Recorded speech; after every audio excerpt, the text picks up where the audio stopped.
offense, and so they're going to need a match point for point. Yeah, Malik Willis comes to town next Friday. We'll talk about that later on in the day. First things first, though, for Syracuse, they got to get by the Great Danes of Albany. We saw Dino Babers talking up his team.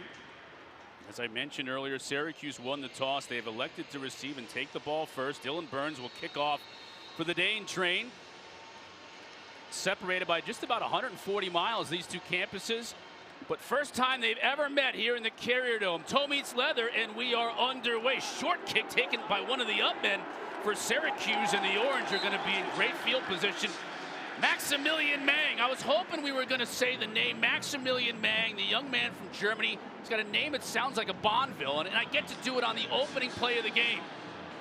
I'll tell you what, for a play-by-play guy, like that type of stuff gets you jazzed up, and I'm right there with you. I mean, Maximilian Mang, what a name. The Berlin Bear.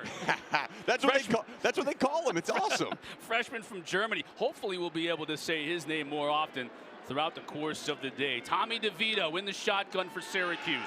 Will throw on first down. Immediately finds his other tight end, Luke Benson, getting the tight ends involved, and it's a pick of about 6. Yeah, and Syracuse is going fast. Dino Babers is known for that fast-paced offense. They got the wide receivers stacked and split way out.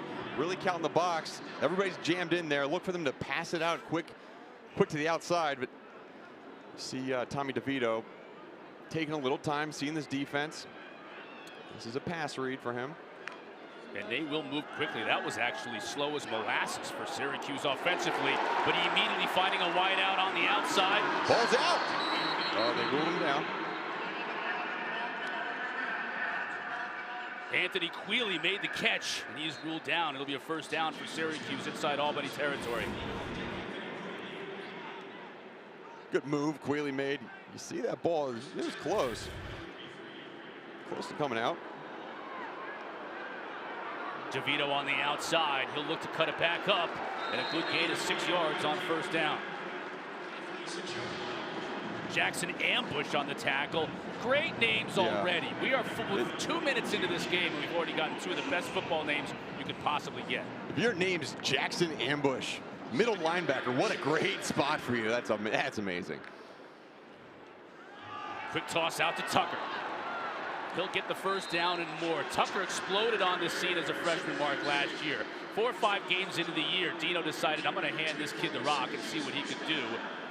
And he performed really well. Second highest rushing per game average of any freshman in Syracuse history. Second only to Joe Morris. That's good company. Yeah, Joe Morris is pretty good. He had a good career here at Syracuse. And we talk about, he was a true freshman last year. And when you think of true freshman running backs, the ones who get the plays, the handoffs, are usually really highly recruited. Sean Tucker wasn't necessarily as highly recruited, the 4th on the depth chart to start the season last year, but due to injuries and transfers, fantastic job picking up the slack. And I mean, he's made a name for himself here in the Syracuse community. Big opening week against Ohio in the win at Peden Stadium on the road for Syracuse.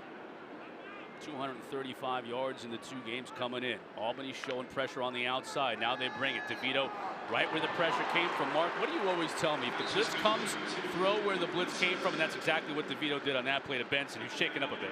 Yeah, you identify pressure, and you try to replace the blitzing defender with the ball, right? Great job by Tommy DeVito, and you've seen his consistency. He's gotten outside the pocket, hit some receivers, but then when he's sat in the pocket, you see good job using the tight end. Syracuse has really shied away from using their tight ends in the pass game over the past couple years. It's good to see Luke Benson get involved with those 2 catches early in this game. Yeah, Benson came in with just 1 catch for 5 yards the first 2 games, already a couple on this drive, although shaken up on that last play. 3rd down and 1. And a nice job by Albany. Knifing in is Anthony Lang to make the stop for a loss. It'll bring up 4th down, and just like that, the drive may have stalled out a little bit. Wow, yeah, great job by Anthony Lang. You see him make that inside move. Both him and Eben Foster were in the backfield. Offensive line for Syracuse, they have experience, but they have struggled to protect the quarterback. And that time, tough yards to gain against this Albany front. Tough crowd here in the Carrier Dome, too. The Bluebirds coming out as Dino Babers opting to go for a field goal on the first drive of the game. You got to kick this field goal, especially, you've seen what the defensive line for Albany can do. Take the points right now. We're still so early in the game. Well, now they're going to discuss this one. Dino wants to talk things over. It's 4th and about 3 yards. And Andre Schmidt is the closest thing to perfect you can get in the kicking game. As a matter of fact, he is perfect inside 40 in his career here at Syracuse. And he already has over 300 points kicking the ball. So Schmidt's a fantastic kicker. So it's almost an automatic 3 points from this spot in the field, Mark. But maybe you want more. On the first drive of the game, you got all kinds of momentum. You drive all the way down the field, and then you stall on a 3rd down play where your back gets stuck in the backfield. Yeah, but you got to have faith in your offense to do that again, right? You expect them to do that again throughout this game. You forget about the opponent, the FCS opponent, all that stuff. You've seen consistency just in this very first glimpse of your offense. Why don't you have faith in that they can go out there and do it again? And looks like DeVito's back on the field. They're going to go for it. You see Sean Tucker all the way to the left side of your screen. Split out, the running back, empty backfield. 4th down and 3. Now we get a timeout on the other side of the field. Albany head coach Greg Gattuso didn't like what he saw.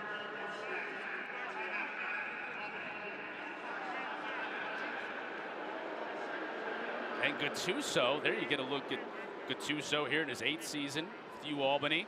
He decides to call a timeout. How about the chess game being played on this first drive of the game? Both coaches calling timeouts. And you talk about the importance of a moment, right? You don't usually see this many timeouts, this much focus on one play this early in the game, but Greg Gattuso understands, look, if we want to stick in this game, we need to make stops early. We need to get points on the board early. We need to get into that 4th quarter with a chance. He talked about, like, that is what he's looking for. Get into the 4th quarter within a score, within 2 scores, where they have a chance to win this game. You saw Greg Gattuso there. I mentioned his 8th season with the Danes. He's a defensive guy. Yeah, he is. He's a nose guard at Penn State. And it was funny, he told us, he's like, I had an interception on this field. He said, I got 3 picks in my career, and I can tell my D-backs I have more picks in my career than any of you had this season. Than all 4 of his starting DBs combined. I know, yeah. I'm sure he would love to have that change, though. 4th down and 3. This opening drive of the game for the Orange. DeVito's going to keep it himself. He'll get the 1st down inside the 15. Still on his feet, powering his way inside the 10. 1st and goal, Syracuse. Such good execution by Syracuse offensively. They were able to see what Albany was going to do defensively, understand that there was only 6 guys defensively in the box. You add an extra blocker by bringing Sean Tucker in the backfield. Good pickup by Tommy DeVito. Nice job by Aaron Service. That right tackle, too, getting out in front of the play. He has no experience, though. 50 games as a starter in a row for Syracuse. Amazing. Tucker on the right side, looking to go behind Service. Picks up maybe a yard. Jared Verse, great young defensive end for this Albany team making the stop.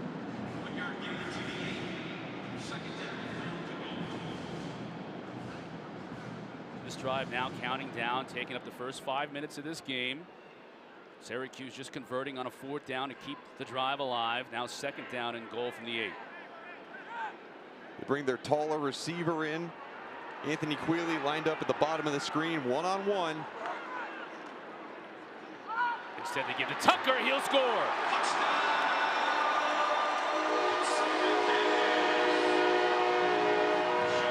And you can hear the loud house cheering for their man, Sean Tucker. Great job of getting in the end zone, almost touched by nobody. But what sets him apart as a running back, yes, there's a big hole by the offensive line, but watch the burst. Great job blocking up front, and you see how he put his foot in the ground and he moved directly upfield. There was no stutter, no hesitation. That's something that when we talked to the coaches, they said he worked so hard this offseason on that one cut upfield burst. Great job to get in the end zone for 6. Schmidt with the PAT and the Syracuse Orange take the opening kick, march straight down his COVID freshman year. Young man at Owings Mills, Maryland, scoring on Syracuse first drive of the game. The Orange go up 1-0, and that has to be a great relief to Dino Babers, who saw his offense struggle mightily last week in the loss to Rutgers. Defense kept them in the game, but too many mistakes in that game really cost them opportunities to get any type of a drive going. First drive of the game, they marched right down the field. Yeah, and how about to do it early in the game, right? They didn't score their first points until late in the third quarter last week out versus Rutgers. He's got to be so happy with what he's seen, especially from Tommy DeVito, right? He has the ability to move the ball downfield. His consistency wasn't there. Very consistent in that last drive. But we'll get an opportunity to see Jeff Undercuffler, the quarterback for the Great Danes. And here's a young man. We talk about their struggles. They've only scored 37 points in their last 4 games, 2 this year and then the last 2 in their abbreviated spring season. So they've really had a hard time getting things going. But Undercuffler, he was the Colonial Athletic Association Rookie of the Year in 2019, led all FCS quarterbacks with 41 touchdown passes that year. He can fill it up. I mean, 41 touchdown passes, we kind of can say numbers, and they don't mean a lot. 41 touchdown, but that is, I mean, that is fantastic. That is a great, great outing in that 2019 season. So he has the capabilities of doing it. Quick pass out to his superstar freshman tailback and wide receiver, rather. Look at those moves. That's Roy Alexander. He probably could be a tailback too. He's played quarterback, he's played wide receiver. And right here, this is just an easy throw, right? This is just replacing a toss. But look at the blocking out front. This is something that Albany wants to do. They want to get the ball in their playmakers' hands, and they have a lot of faith in the blocking ability of what they call the Jack Boys. Jacks of all trades, their tight ends, leading out in front on that last play. Yeah, you saw Thomas Greeny out there, the tight end, with a nice block. 9 yards on first down.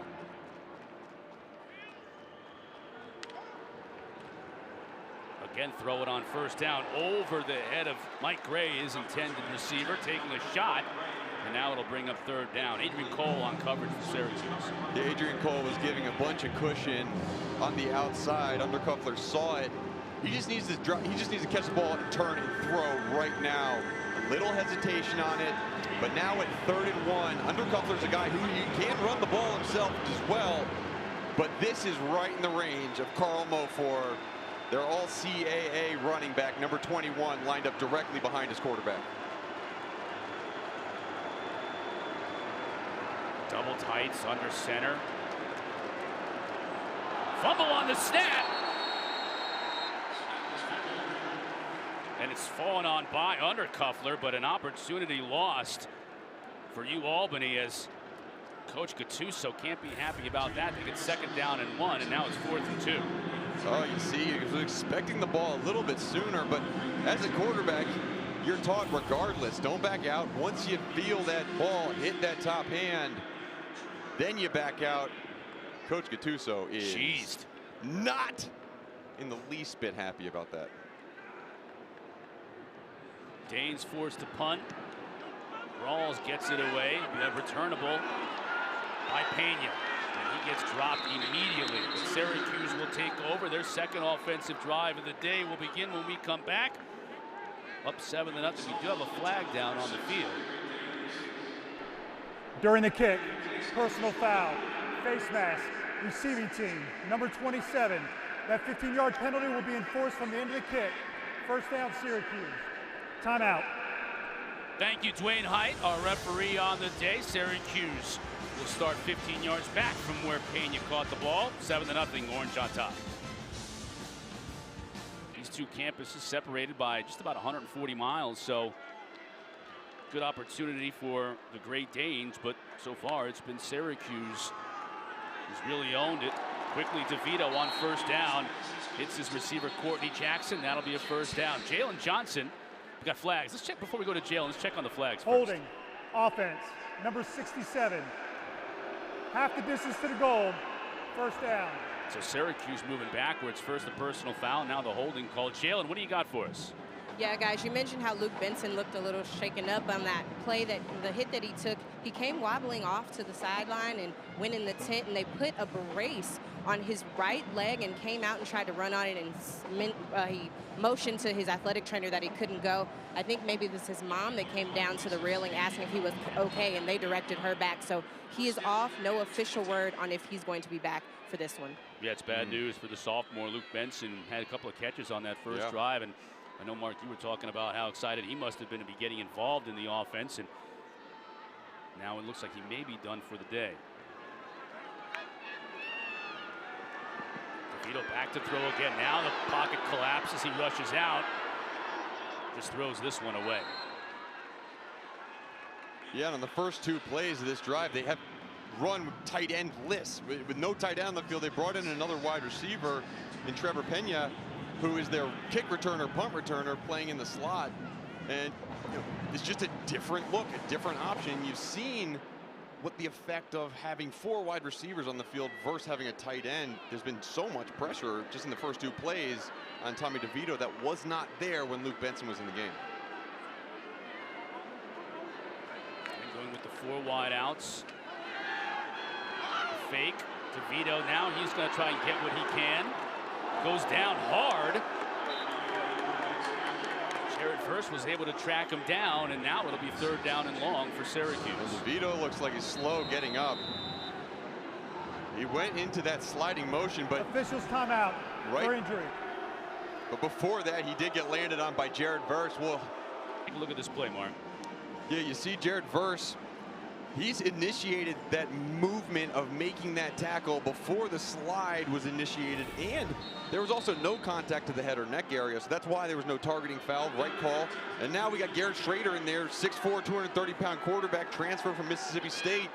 This guy's very athletic, can run the ball and throw it. Finds Maximilian Mang, and he's just shy of that 1st down, but we do have a flag, so let's check the marker first.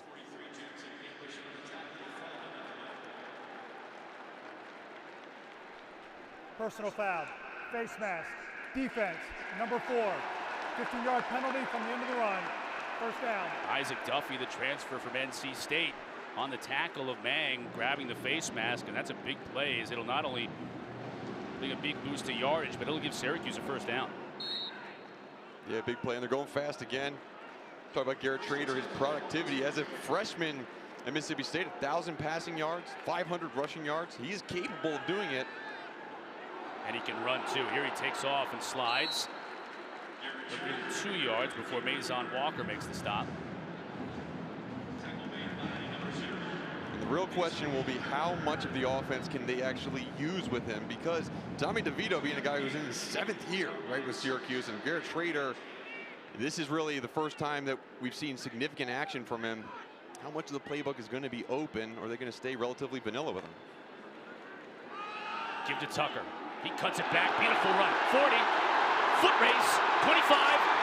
15, 10, 5, and he scores! Wow, look at that burst! Sean Tucker gets in the end zone for the 2nd time today on an absolutely fantastic scamper right up the middle.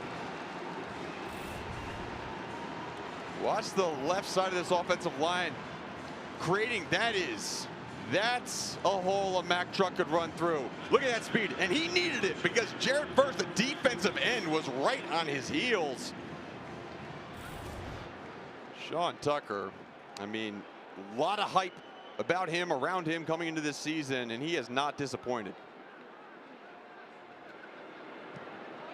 Schmidt with the PAT.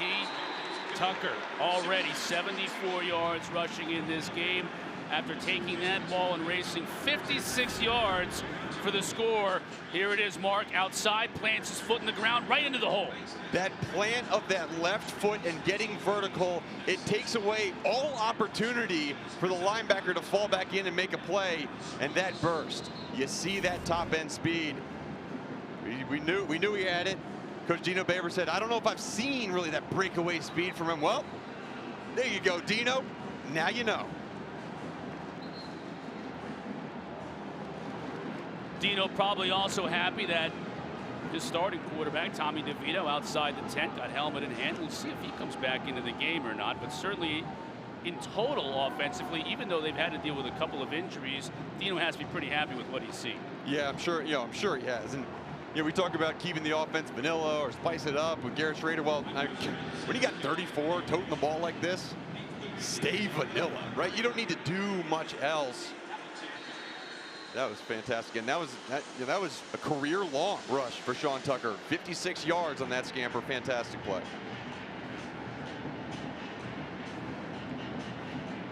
Schmidt to kick off.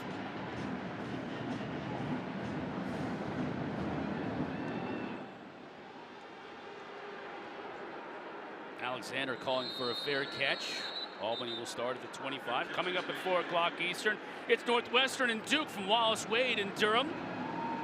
Our day's going to be capped off with our ACC Network primetime matchup presented by Geico. Virginia against North Carolina. We saw Virginia last week.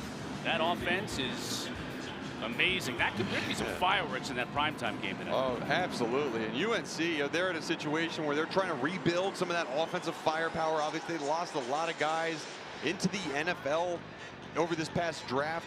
2 top running backs, 2 top wide receivers, and they need to start getting their young guys involved more. Sam Howell, fantastic quarterback, just hasn't been able to find that guy to go to so far yet this year. Under Cuffler to throw on the outside, complete. It's Parker on the catch. Nice job after the catch.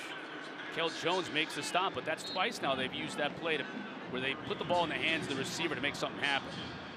Yeah, they like it. It's easy, especially to that right side of the field. Undercover just turns his body, is able to sling it out there. And they feel like they might have a hard time running directly up the middle. It's not been there so far this season, and they think this defensive line for Syracuse is pretty stout. So this is a way to kind of gain that rushing yards on the perimeter. Give them 0-4. First time we've called his number today. Works it for 5 yards. Marlowe Wax on the stop for Syracuse. And that's one that the offensive coordinator Joe Davis for Albany is he's gonna go back to that play.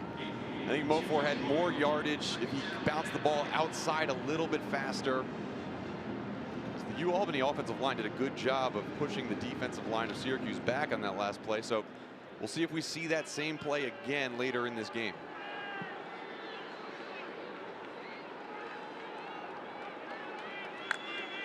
Joey Carino in now at quarterback for Albany. Outside to Alexander, the freshman. It's going to be right at the sticks. It looks like it's going to be enough for a first down. So Joey Carino, the true freshman, at Summers, New York, here getting some run. Yeah, and they brought him in mostly to run the ball over this season. He has been in for 4 plays, ran the ball 4 times for 22 yards. So, I mean, he's a guy that's a change up a little bit. And now on 3rd down, they're going to bring in the guy who's better at throwing the football, Jeff Undercuffler. And surprisingly, Roy Alexander is not on the field. 3rd down and 4 for the Great Danes. Pressure coming. Going up top. Oh! Jackson Parker. Whoa, what a play. What a catch by the true freshman Jackson Parker for 30 yards down the sideline, working on Deuce Chestnut. We mentioned him in the open, the fantastic cornerback, but this is a good ball. Understanding that the cornerback's back is turned, just going up high point in the football. Good play. Quickly trying to get it out to Parker again, and this time Chestnut is there out defending on the play. Incomplete. Talking to Coach Gattuso about these receivers, he said, look, I know what I got in Roy Alexander, my freshman. He's sensational, but I need to see some others step up, and we've seen that from Jackson Parker already today. Yeah, and just how nice is it for Coach, too, to understand that you have another freshman. You have more young guys on this receiving core that can really work in. And when you think about it, I mean, Jeff Undercuffler's only a redshirt sophomore. He still has time in this program, and if you can get more of these young, talented receivers involved in these types of games, it's going to pay dividends down the line. 2nd down and 10. Mofor now in motion. Quick pop pass to him. Cuts it upfield, carries a would-be tackler, Cody Roscoe, for a couple of yards. Setting up 3rd down and 3.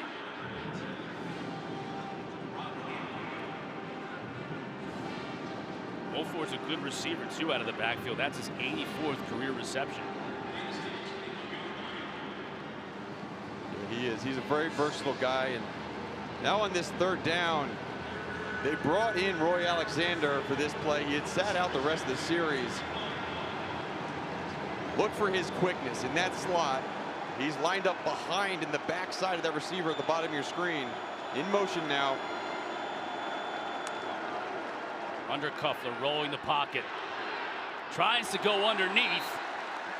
Looked like he was trying to hit Mike Gray, but pass falls incomplete. It'll bring up 4th down. Yeah, and he was looking for Roy Alexander in the flat, but good job defensively.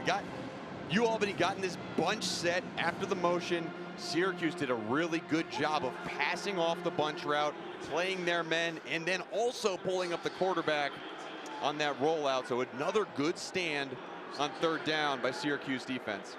37 yards on this attempt from Dylan Burns, his first attempt of the season. Kick is away and perfect.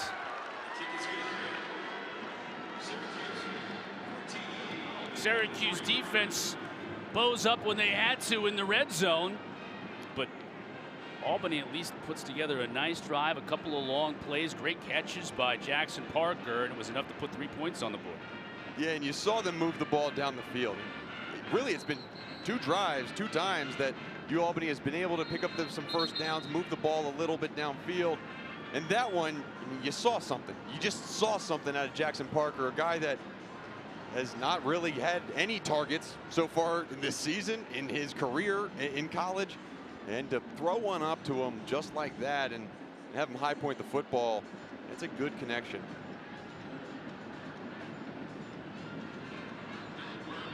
Trevor Pena back to receive this kick.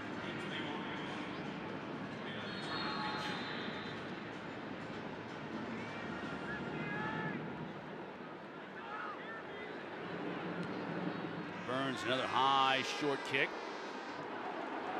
The up man catches it again for Syracuse. A stiff arm there. Tavon Darton getting some run. It'll be 1st and 10 from the 35 for the Orange. Tommy DeVito coming back in the game, it looks, as we look at Garrett Schrader, who had to play in that last series, but now with the injury to DeVito, it's up in the air as to who we'll see. Yeah, we mentioned how he had a very successful freshman season, freshman outing.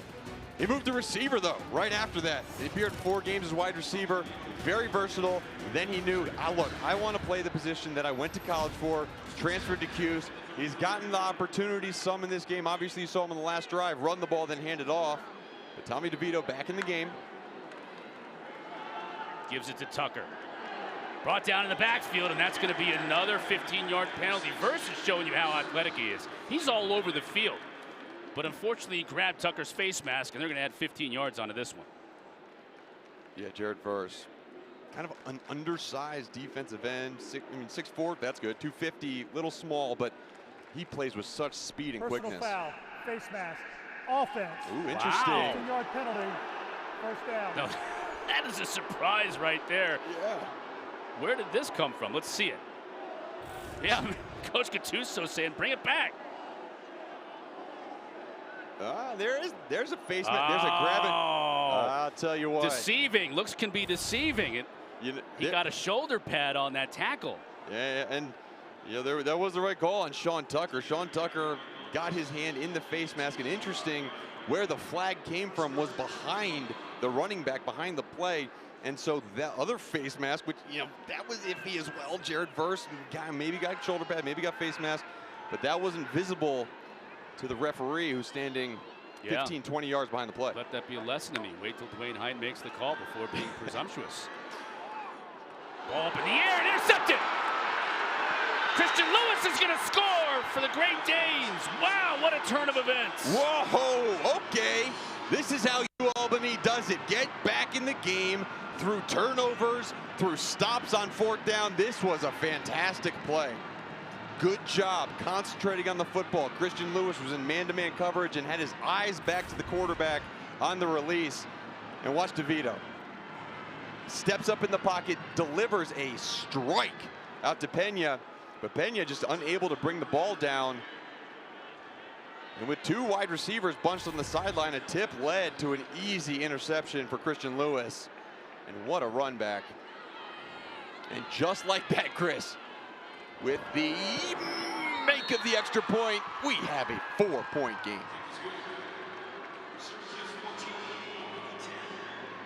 If you're an Albany team, Mark, coming from down the road, you've never played a game here in this stadium, FCS versus FBS, you want hope, right? You want to believe that you've got a chance. And now these last few plays certainly have given this Great Dane team that feeling that they've got a shot here. Yeah, well, if you want motivation, if you want a feeling of chance, what better way than scoring on defense? And this game, you know, mentally, Albany was sitting on the sidelines. You saw those 2 rushing touchdowns by Sean Tucker, and this idea of maybe we are outmatched, right? But really good job, Greg Gattuso, keeping his team mentally involved, and just like that, one play gets you right back in this game, and the momentum also now goes on your side.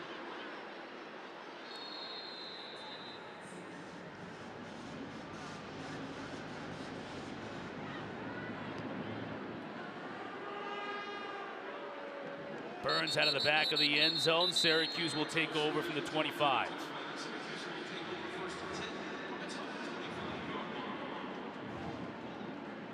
DeVito's coming back out with the orange after the interception. Remember, he was shaken up earlier after a scramble. Schrader came in for 1 series for Syracuse, in which they scored on a long Sean Tucker run. And now it's back to DeVito, who looks as he's in the huddle.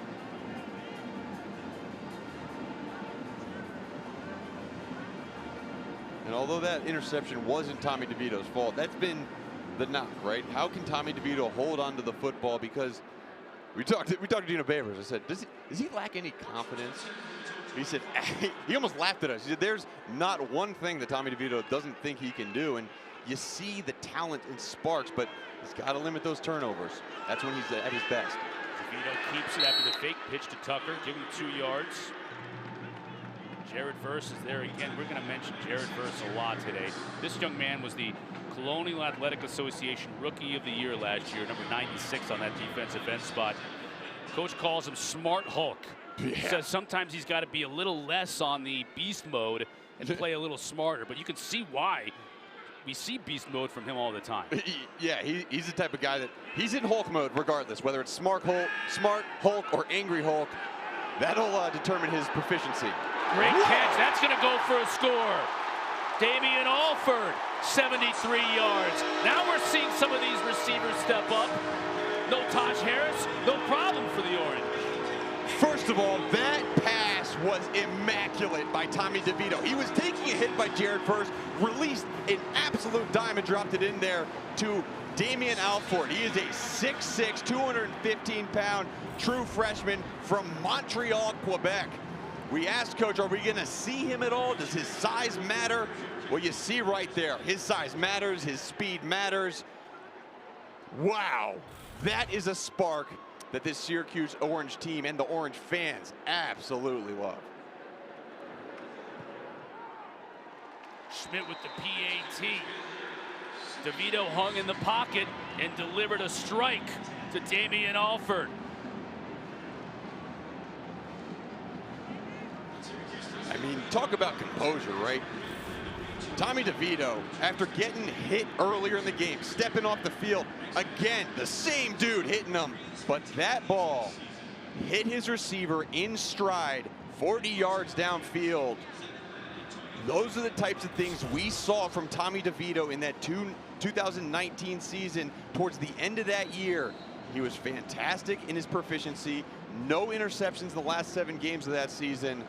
And with some more consistency, can Tommy DeVito get back to that? Can he do that consistently for an entire game? That's what Syracuse fans want to know. 17 points scored in the last minute and 14 seconds in this game. Now we're off and running.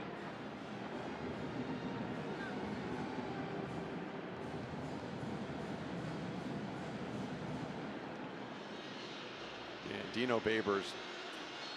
Just, you know, there's so much talk around just him, his coaching job, and the start that he had in his career here.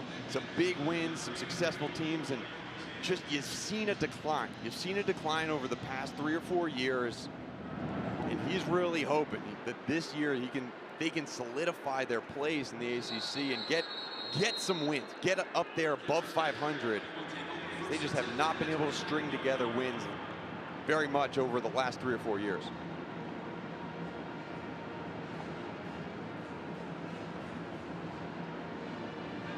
There's a good look at Dino Babers, his defensive coordinator, Tony White, next to him.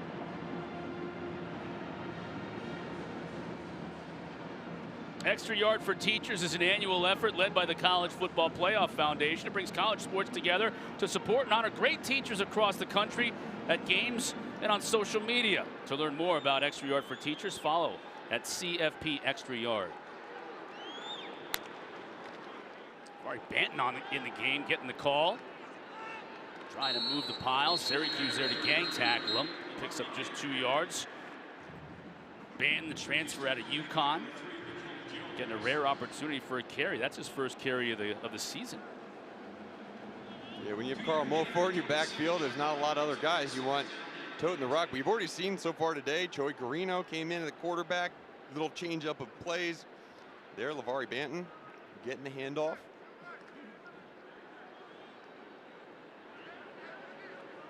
And now no running backs in the game as they bring in 4 wideouts and a tight end.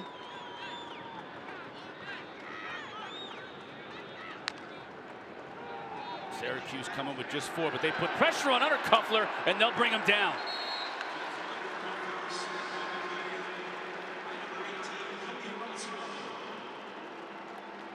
Cody Roscoe got there. Yeah, Cody Roscoe got the fruits of the labor that was done up front by Big Bear McKinley Williams. And Cody Roscoe, good job of keeping up with his pass rush, coming across the edge. And I'll tell you what, this Syracuse defense, they missed this crowd last year. And with air conditioning, the crowd feels comfortable enough to cheer on their defense in 3rd and 11. You got to imagine that you're going to see one of these talented linebackers come on pressure. You see Mikel Jones, number 3, right in the middle. Coming with 4 under delayed pressure, trying to get to the back in the backfield, and they do, but coming up big time on the hit that time was Justin Barron, dropping Banton and forcing this punt from Albany. Good job by Syracuse defensively. You see right in the middle, number 3, Mikel Jones, spying that quarterback, making sure he doesn't have any easy throws, and then good job of allowing the receiver to catch the ball in front of you, come up, make a sure tackle by Justin Barron. And we talked about momentum earlier in the game, Chris. The momentum, as this first quarter has ended, is fully in Syracuse's possession. The Orange using big plays to forge this lead up here early in the Carrier Dome. Then went into the back. He is now out on the sideline. He's in street clothes out of his pads and is using a crutch. Mark and Chris. That's a shame, Jalen. Thanks for that report. Benson off to a good start. 2 catches on the first drive of the game for Syracuse. Now we'll have to hope that he recovers quickly. Pena on the punt, covered beautifully by this Great Dane special teams unit. Syracuse will start from their own 30. Sunday best tomorrow. We have field hockey doubleheader for you. Number 21 UMass and number 15 Wake Forest. They'll start us off at noon Eastern. Then it's a top 5 matchup. Number 5 Louisville hosting 2nd-ranked Iowa. Both right here on the ACC network and on the ESPN app.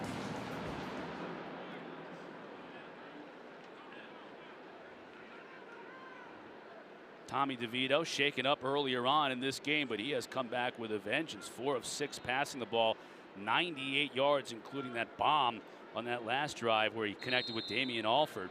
Yeah, and you see the points scored in this first quarter. It's the most since 2018. It's over 2 years. They scored 24 points in the first quarter, but these fast starts have been very rare for Syracuse, and really good to see them spreading the ball out. I didn't have faith in Tommy DeVito to be able to throw that long ball accurately so far this season. There's just been a couple misses and not willing to take those shots.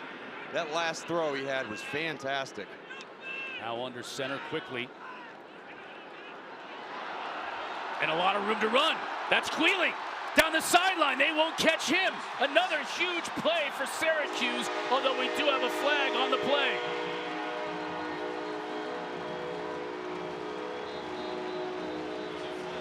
I want to check on this flag. Could be a holding call. Is thrown out near where the ball was caught. Holding. Offense. Number 47. 10-yard penalty. 2nd down. Oh, Maximilian Mang on the holding call. Tough play, but you see how the ball is delivered outside. It's a little bubble screen outside, but you see right there, hands are on the outside of the shoulder pads for Mang. Not a lot of twisting, but anytime you get your hands outside, that's why, Chris, we talk about when blocking. You want to get your hands on the numbers. It just prevents those holding calls. It's a good call. Flag was out, but again, you see another spark. You see another development. These little short passes have that potential to be home runs. The Berlin Bear giving a bear hug to the defender. Not going to work.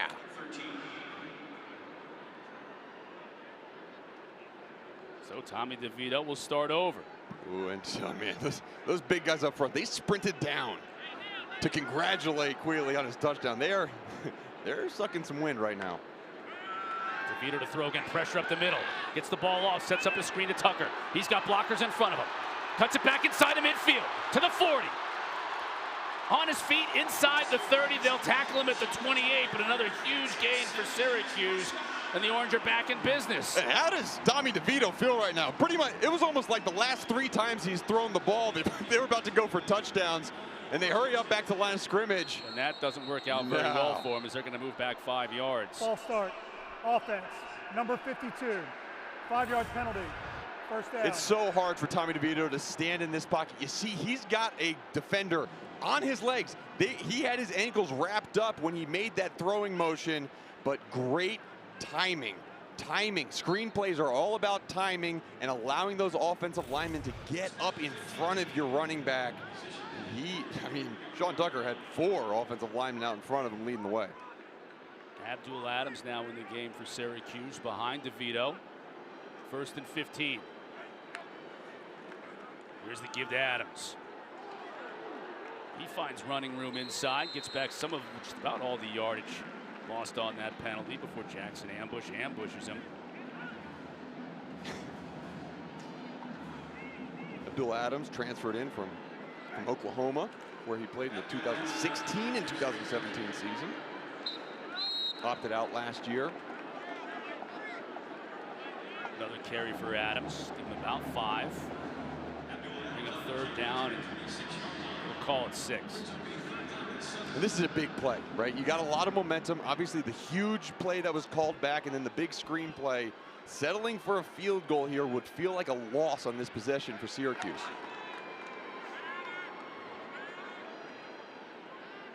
DeVito looks to the sideline. Adams still in the game. Now Adams flanks him on the left side. Yep, showing quarters coverage. DeVito flushed. Versus chasing him. Now goes for Mang, but overthrows him. Clearly just wanted to get rid of it.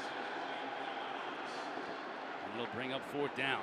And credit to you, Albany's defensive line. All they did was send 4 and drop the rest back in coverage. But Anthony Lang and Jared Verse, they had gotten through the offensive line of Syracuse, and just was no time to throw it for Tommy DeVito.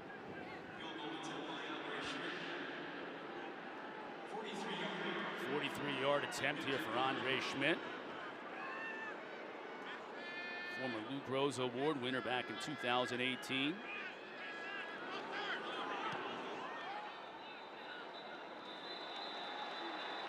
Flag on the play. Let's check the marker, as the kick was good, but they're going to blow this one dead. Prior to the ball being snapped. False start. Offense. Number 60. 5-yard penalty. 4th down. On special teams, boy. Those are the types of things that Dino Babers, he just can't stand. He can't live with those types of things. And although, yes, you got a fantastic kicker, yes, he can probably make this one too.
ingredient. It's a lot of points, but Schmidt's got all of this year and then all of next year if he wants to take a crack at it. And with his percentage, you line him up and he's 3 points pretty much every time you send him out there. They keep scoring touchdowns at this rate, though. He's not going to get as many chances to get threes. It's going to be a bunch of ones. Here's Alexander trying his hand after a bunch of fair catches early on. Now he'll take it out to the 22. Another flag on the play. This one coming from way upfield.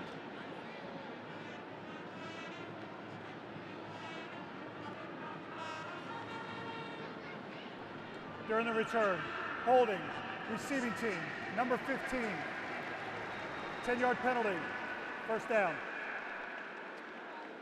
Damon Burton, the guilty party, and Coach Gattuso can't believe it. Now he's starting with his quarterback, Jeff Undercuffler, under the shadow of his own goalpost.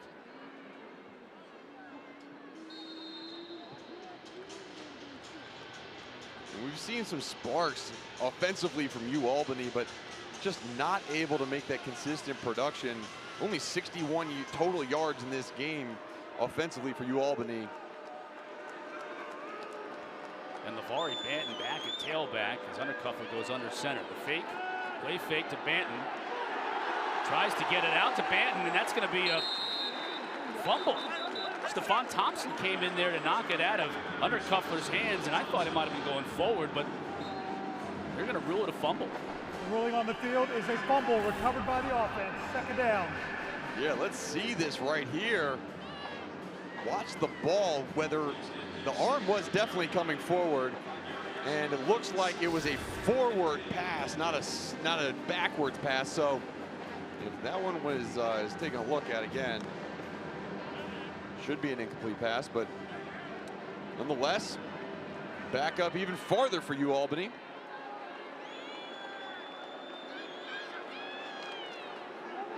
Banton gets met.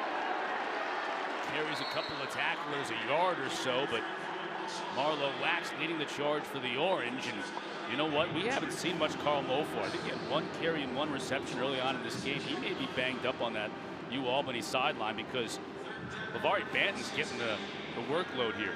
Yeah, you would obviously imagine in these types of situations, you want your reliable Carl Mofor in there.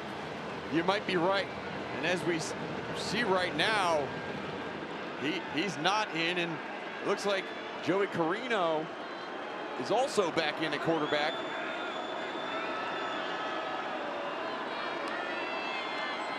Carino's going to look to run. And is met.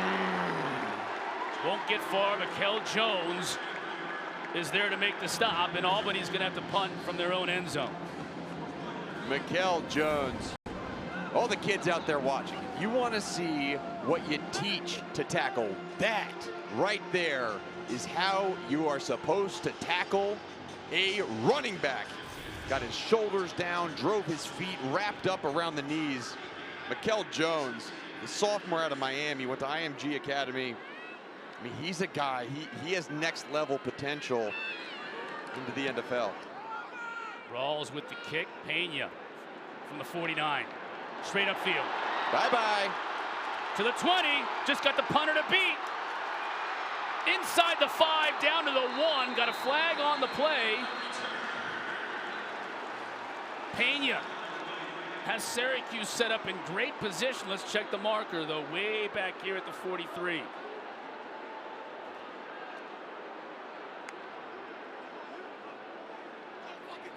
We've already seen a couple of penalties nullify big plays for Syracuse. Could this be another one?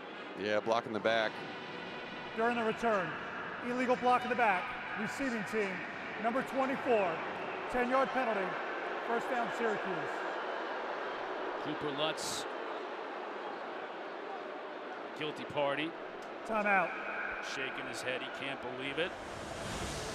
Syracuse back with the football, up 2 touchdowns here in the second quarter when we come back. Able to get in the backfield, but Tommy DeVito, he has worked so hard on escaping that pressure, and you've seen it already today, stepping up in the pocket, spinning out, and then this was maybe the best play he's had today, holding in the pocket, taking the hit, connecting with his running back on the screenplay. and just really good movement. So last year, they were awful at protecting Tommy DeVito. 38 sacks last year in 11 games. This year so far also haven't been great. Allowed 7 sacks before this game, but so far in this game, 0, and a lot because Tommy DeVito's escaped from that pressure. Garrett Schrader in on this series. Hands it off to Tucker. Good run on first down, give him about 4 yards. Schrader played a series earlier. In that series, Tucker had a long touchdown run. Remember, DeVito was shaken up a little bit running out of the pocket, so you expect to see Schrader a little bit in the game, and maybe with DeVito banged up in that first quarter, we might see a little bit more of Schrader throughout the game. He was not expecting the snap, though, and it goes by him. This is going to be a huge loss all the way back to the 26-yard line.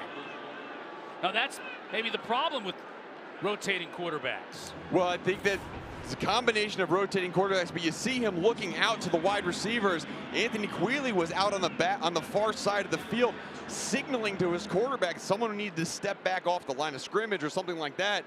And just without looking, the ball was snapped and resulted in a 23-yard loss. 3rd and 28. What do you dial up here? A screen. Tucker has blockers in front of him. He gets to midfield and a lot more. That's a good play to dial up, Chris. Inside the 10, wow. He'll score.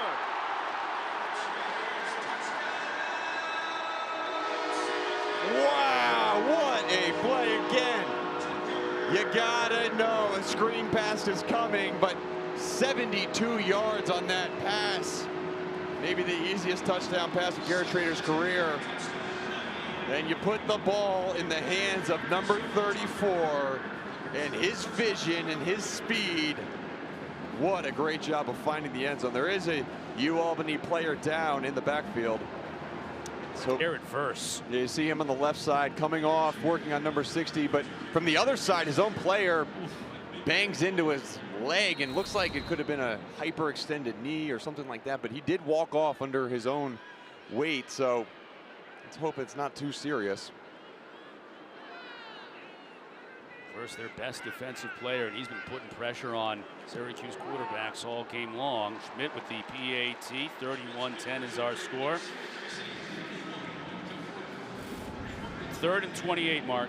Yeah, 3rd and 28. I mean, it's a get out of your own end zone, field position play. You throw a screen, but the over pursuit defensively by UAlbany and the way the offensive line worked upfield, Sean Tucker just able to look back across the field, make one cut, and shaking his head like, man, this is too easy right now. And let's give a nod to Courtney Jackson, the wideout, who was 70 yards downfield blocking for him. And that's how you win games, right? Those are the types of things that they're going to show in the film room tomorrow. Courtney Jackson blocking downfield might be more impressive of something to point out to your team than the run by Sean Tucker. You want your players to buy into the success of their teammates. That's exactly what Courtney Jackson did on that play. Well, if there's any good news for UAlbany, it's that Jared Verse, you just saw him. He's up and running, trying to shake it off. That got banged knee to knee with one of his teammates. Colonial Athletic Association Rookie of the Year last year. They're going to need him if they want to somehow climb their way back into this game. Schmidt to kick off. Alexander will take it from his goal line. You'll see what he can do. Now he's bottled up and he goes down at the 11-yard line, so not much.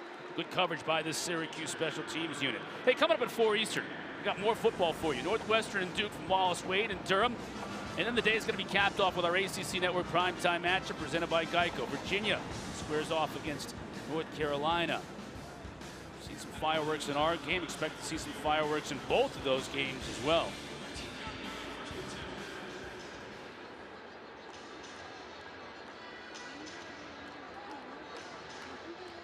Four Albany drives so far in this game. Syracuse has forced 3 3-and-outs among those 4 drives. Let's not forget, Albany's touchdown was on a pick-6. Now Carl Mofor is back in the game, number 21, and he's going to get the call here.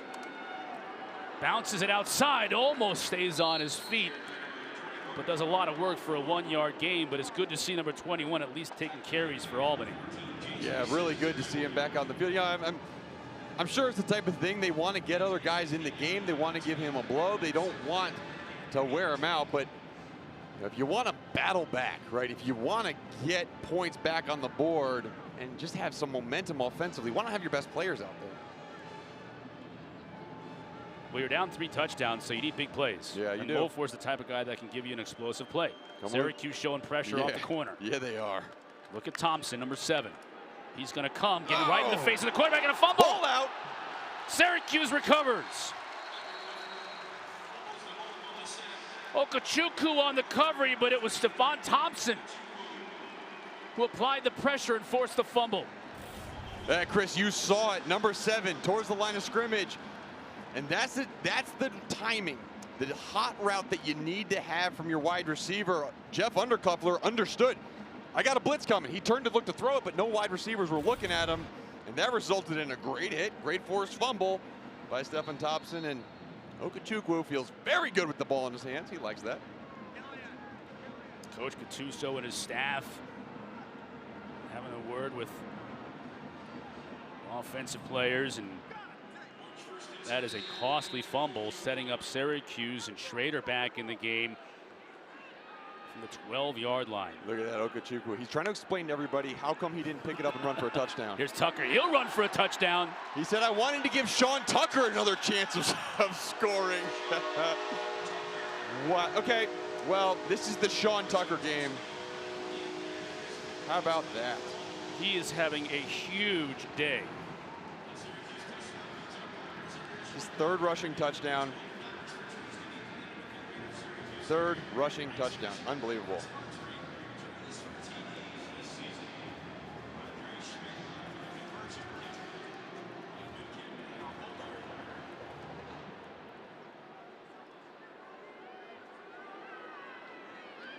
Schmidt adding to his point total here.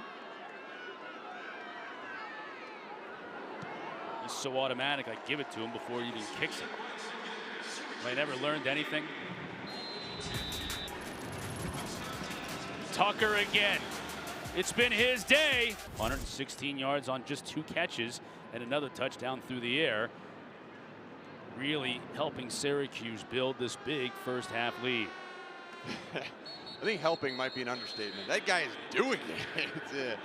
He's having quite a day. All right, coming up with the Auto Owners Insurance halftime report, I'm sure they'll talk about this first half by Tucker, plus Kenny Pickett passing a legend with the Panthers, and Virginia Tech and Miami both in non-conference battles. That's coming up with Jordan Cornette and the crew. Our Auto Owners Insurance halftime report. Yeah, you talk about a legend, and the guy he passed, he's more than, I mean, if you can have a status above legend, he is there. So tune in. Not the all-time leading passer in Pitt history either, though, and not even really even close. But pretty good career at Pitt and in the NFL. Mofor on the carry. Won't get much. Really hasn't had any running room at all. Okechukwu on the stop, made the fumble recovery, leading to that last Tucker touchdown on the last Albany drive. Got a 14-10 game here after the pick-6 mark, and a lot of momentum on the Albany side, but Coach Gattuso has seen it all just fall apart. They even had a 3rd and 28 with Syracuse backed up deep in their own territory, and that was a big touchdown by Tucker on the screen pass. 2nd down and 9.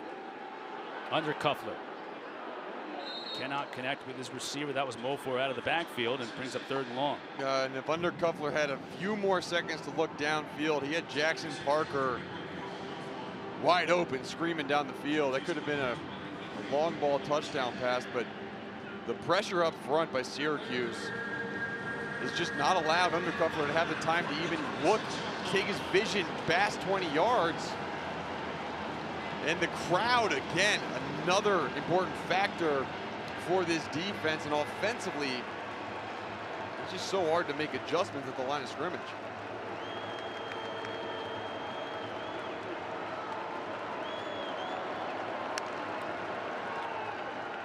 Undercuffler to Mofor.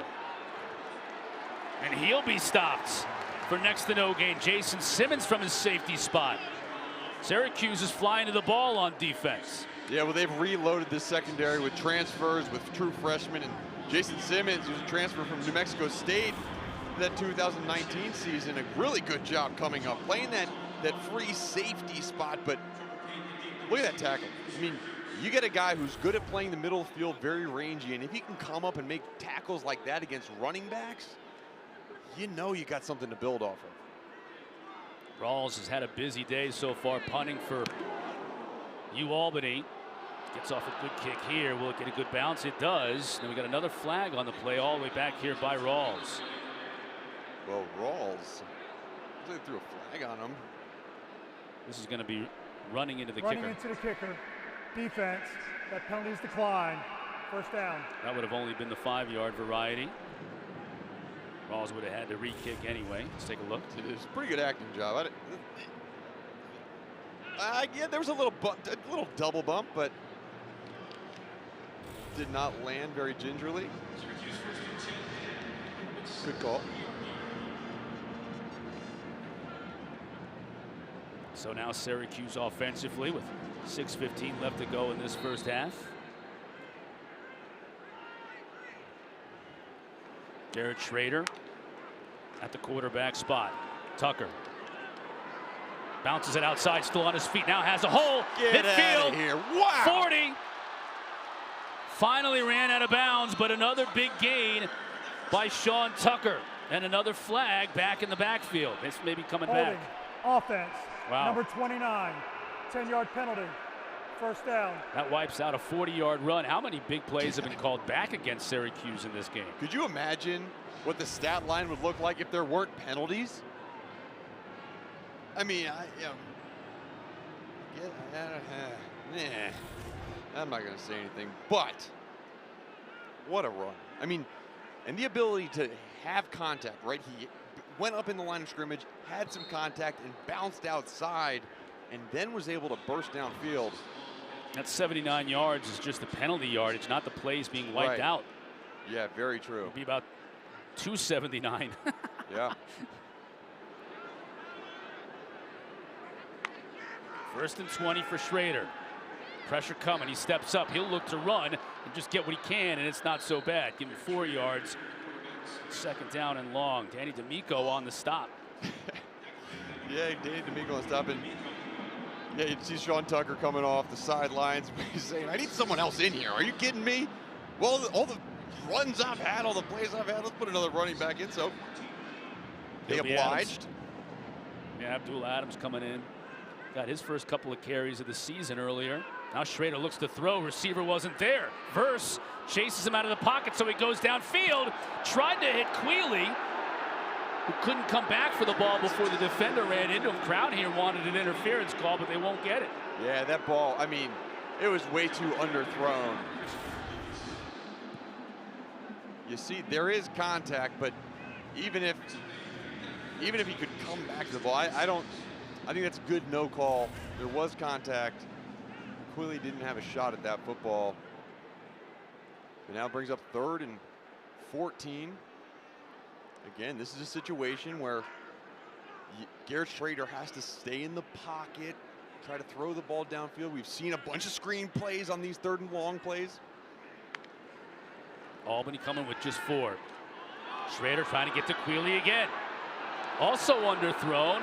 And Lewis again defending on the play and defending well.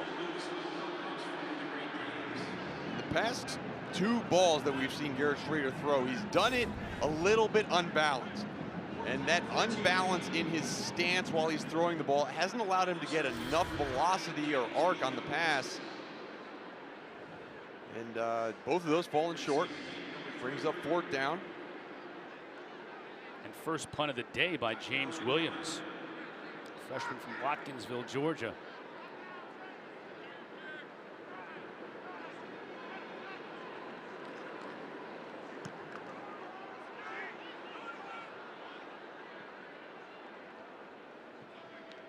Throw to Coven will let this one bounce out of bounds. So just under 5 minutes left to go in this first half. Another opportunity for the Dane train and Jeff Undercuffler, who has had a frustrating first half. Yeah, and this is going to be the best field position that they've had by far in this second quarter, really pretty much all game. Starting out close to the 50-yard line on the 36, and if there's any time to get something going, right now is that time for Undercuffler. Start working the ball around, understand that you're going to get pressure. I'd love to see those intermediate routes start to show up in this offensive playbook. And 5-yard out, 6-yard out with a dig behind it to create separation in this 3-3-5 defense. Defended nicely by Adrian Cole. He's had a good first half, Mark. Yeah, Adrian Cole has had a good first half, and you know, we haven't mentioned it so far, and we see Garrett Williams, their star cornerback, dressed, but he hasn't been in this game yet. He might have some lingering injuries. We told him last game he had a little bit of a lower body injury, so you see Adrian Cole having to step up, and really good job making plays on the football. There's certain times where you say, okay, maybe he's getting beat a little bit, but he has recovered, and the recovery is something that you can't teach that type of stuff. Good play. You saw Garrett Williams. He is dressed, but we haven't seen him yet in the game. It's been all Adrian Cole, and he's played well. A little bit of pressure here from Syracuse. Out to the tight end. Check that. That's Jackson Parker on the catch, and Cole again on coverage. Yeah, another good job of understanding the down and distance. We got second down. Let's make it 3rd and 5 or more. Driving down, making the tackle. Brings up 3rd and 6.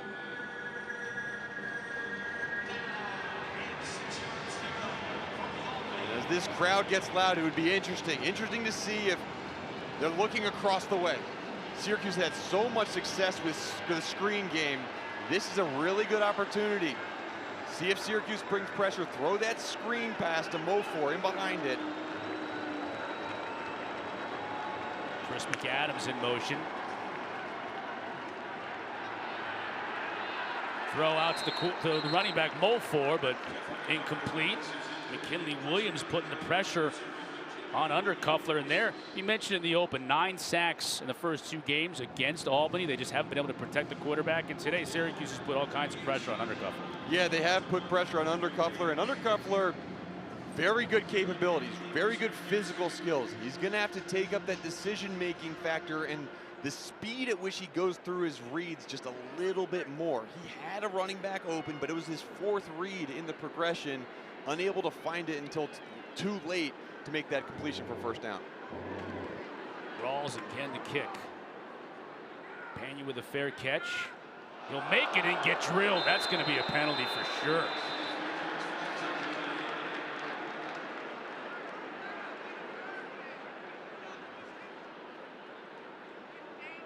Yikes. Damon Burton came down and lowered the boom after Pena clearly made the fair catch signal. After the catch, dead ball, personal foul, late hit, number 15 of the kicking team, 15-yard penalty, first down.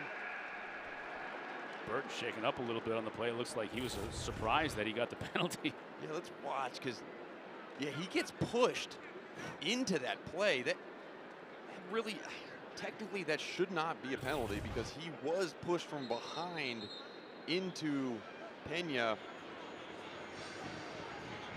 But that was tough for the officials to see, so it was called nonetheless. But you wondered why he kind of came in so awkwardly, and it was because he wasn't really trying to make a tackle. He just got pushed in.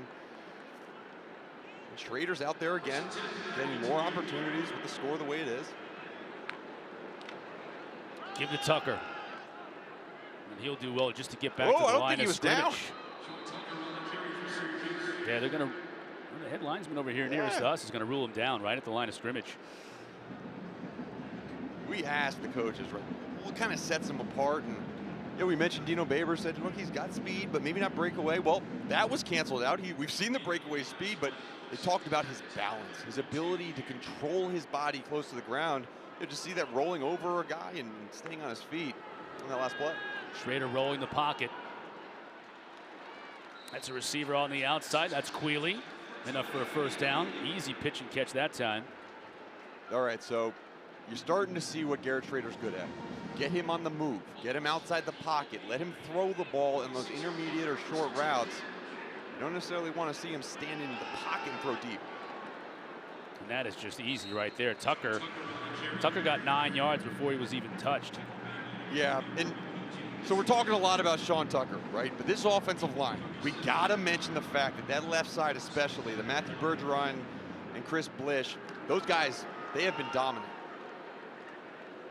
Tucker continues to fight for yards, and it'll be enough to move the chains.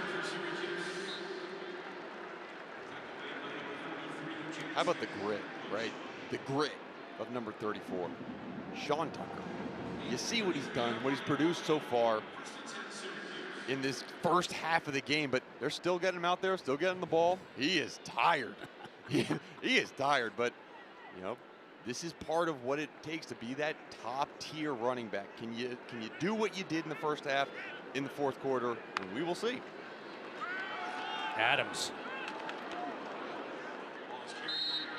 He gets 3.5 on first down. What a first half for Tucker. All tuckered out. See, I like when you get there, Chris. 12 rushes, 107 yards, 3 touchdowns on the ground. His, the screen passes we saw him take to the house of another 40-yard screen pass. 2 receptions, 116 yards. I mean, that's an all-around pretty good game. Pressure coming on Schrader now. He's forced from the pocket, stays on his feet, makes a nice move. Inside the 20, all the way down close to the 15. And you see the attitude that Garrett Schrader has. Very end of that play, a linebacker's coming in to hit him. He sees that linebacker, and watch. We're gonna wait for that moment right here. I'm gonna make a move, but another linebacker's coming. Am I gonna shy away? No. I am leaning into him. Adams crashes into his own man inside the 5 at the 5-yard line, close to a first down. If Syracuse can develop a 1-2 punch at running back, Chris, that would be, oh boy. Could you imagine? Sterling Gilbert must be salivating right now, the offensive coordinator. Adams bangs his way down to the 1. Adams had run at Oklahoma. You mentioned it a couple of years ago before transferring here. He and Jarvian Howard were here last year, both of them opting out of the season last year. And that opened up the door for Tucker, but they're all still here. Now under center, Schrader. He's going to keep it himself and score.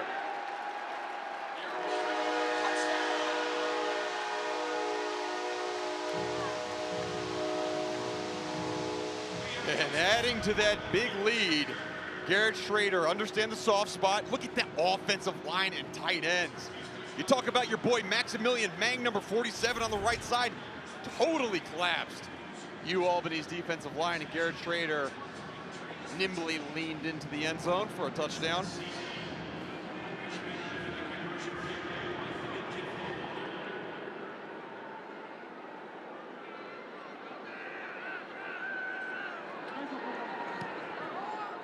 Schmidt for the try, it's good.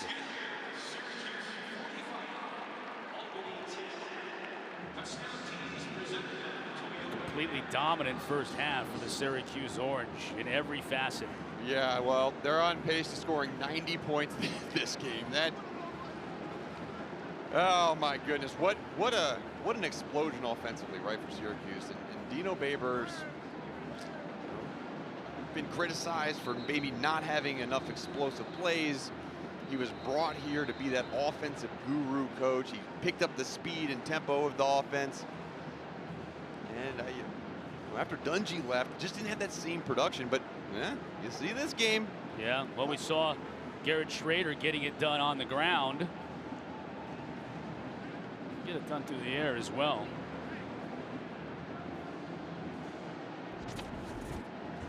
He's a pilot. Here's actual footage of him flying a plane. Would you get into a plane with him piloting that plane? I mean, that I sounds don't like know him well enough. Like, there's certain things you really got to know someone to be involved with the system here. Well, Garrett Schrader and I have not spent enough time together to let me sit in this plane, but he's happy enough. That's a confident smile, if you ask me. Oh, boy. To the back of the end zone. Now, if Garrett Schrader said, hey, right after the game, why don't you hop on the plane? I'll fly you home. I'll have you back to your wife and kids in about 45 minutes. Again, just the fact that I have wife and kids would be the reason that I would say no. I would take him up on that. If he said, look, I'll fly you back to Atlanta, I'll have you there in a couple of hours right after the game, I'm in. I'll take a chance on that. All right, and then we'll start creating a list of other play-by-play people that could potentially replace you for next week. I got faith in you, Garrett. There you go. You didn't see any teammates on the plane with him, No, though. true. But you still see him here. How cool And would he's that put be, in though, thousands right? of hours, right? So I mean, like, how cool is that? To be able to just, like, hop in a plane and go fly somewhere? that is pretty cool. It would be dangerous learning how to do it, but once you've learned how to do it, then, I mean, the world is your oyster. Oh, my goodness. A few years back, maybe 5 or 6 years back, I took one of those little tiny planes with someone who had gotten their pilot's license, and I told my wife, I said, I'm going to go get my pilot's license in the off-season when I was playing for the New York Giants. Teterboro Airport was right around the corner. She said no. She said, absolutely not. What if anything happens? Well, maybe one day. Clock winding down here in the first half. One final opportunity for Albany, and that's Banton takes it into the thick of that Albany defense, or that Syracuse defense. And 45 points in the first half, tied for the most in school history.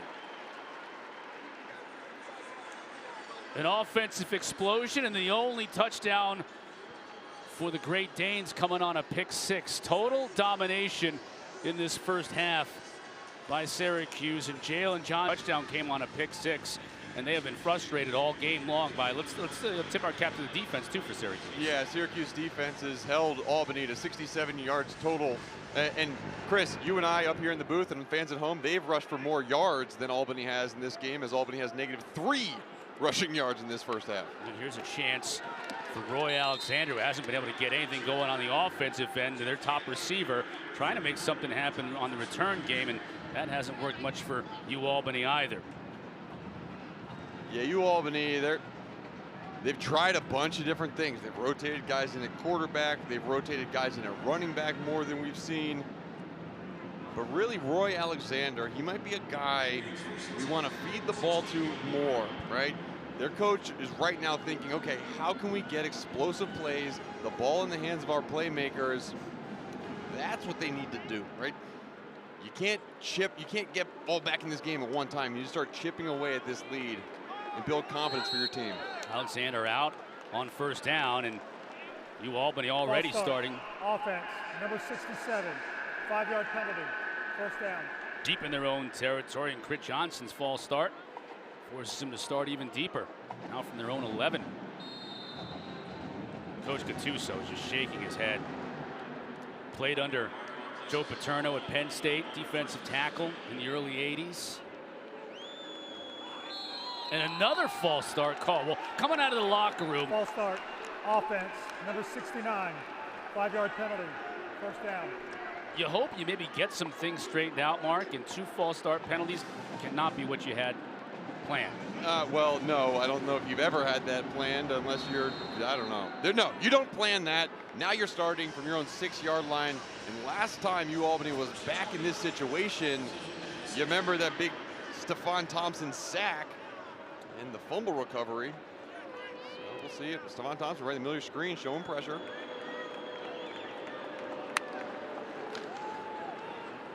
Danes trying to run out of it, get what they can. Banton, and there's not a whole lot doing there in the middle of that Syracuse defense. And we've waited for the progression of this 3-3-5 defense for Syracuse, and to really get its teeth sunken into these players. Transitioning to this type of defense, it's a big adjustment. No longer are you having all these guys around the line of scrimmage. It's based on speed. And really last year we saw that Tony White just unable to implement everything he wants to. And now what he told us, he said, look, I'm simplifying it. I'm letting these guys just go out there and play more football. It's been successful in this game.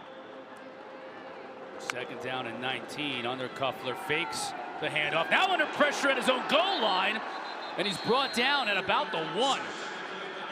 Curtis Harper from that nose tackle spot bringing the pressure, but the pocket just collapsed on Undercuffler. Yeah, you got to get out of this little read zone fake. All that's doing is slowing down his read progression. You see 52 loop around right up the middle. Curtis Harper, big play, but 3rd and 24 now from your own 2. That was a 4th sack of the day by the Syracuse defense. Now under Cuffler has his work cut out for him. Syracuse looks like they want to bring just 4. And the Danes will just try and get what they can on the ground, and it's 3 yards. Harper again on the stop, and once again, Sean Rawls will be asked to punt from his own end zone. Yeah, and Syracuse, they brought pressure once already in this game on a 1 punt. I would not be surprised at all if they bring more on this punt, because this punter, his heels are right on the back line of that end zone. Sean Rawls is going to have a shortened distance, won't be able to do his usual step into this punt. Syracuse looks like they are coming. Courtney Jackson back to receive this punt, heels on the Dane 45-yard line. Rawls gets it away, and it's not going to be a very good kick, almost sideways. Let's see where the officials mark this one out, but Syracuse is going to start this second half in great field position. Still moving, 25-yard line. That's a 20-yard punt from Rawls. Coach Gattuso looking on. He was a former police officer in Pennsylvania. He might be wishing he was back on the beat. And I'm pretty sure that he still loves coaching these guys. Especially when you talk to him just like about his squad. I think it's really. You mentioned the fact that he was a police officer and on patrol for 4 of those years. He has that aggression about him, but he knows that the development of these players comes first, wins kind of comes second, and he has done a really good job with this program. Obviously today is not indicative of what this Albany team can do. Let's not forget, 2 years ago in 2019, the last time they played a full season, they were a playoff team in FCS. They won their first playoff game against Central Connecticut State before losing in the quarters up at Montana State. You gotta be kidding me. There he goes again. That's touchdown number 5 on the day for Sean Tucker, and that is just easy pickings. Yeah. That left side of the offensive line again, paving the way for Sean Tucker. This was probably the easiest of the day. Number 67, Chris Blish, got up on the linebacker, and Sean Tucker almost can't believe how easy that one was. Second most touchdowns in a single game in Syracuse history, tied with 3 other players, just one behind Jim Brown. Know that name. Might be I'm familiar with it. Anytime you get like in range of some stat of a guy like a Jim Brown, unbelievable. The amazing day for Sean Tucker continues. The orange just cannot be denied, and Tucker with touchdown number 5, all Syracuse.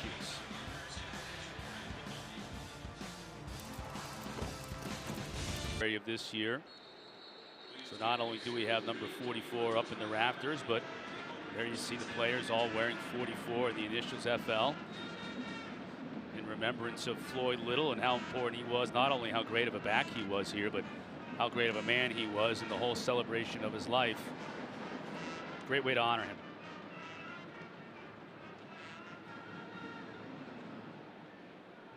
Joey Carino in at quarterback now for the Great Danes. Carino, interestingly enough, was a great high school lacrosse player, actually verbally committed to play lacrosse here at Syracuse before getting that football bug and deciding that that's what he wanted to do at the next level. Now quarterbacking the Albany Great Danes. Screen pass out here. Nice job by Mojabi.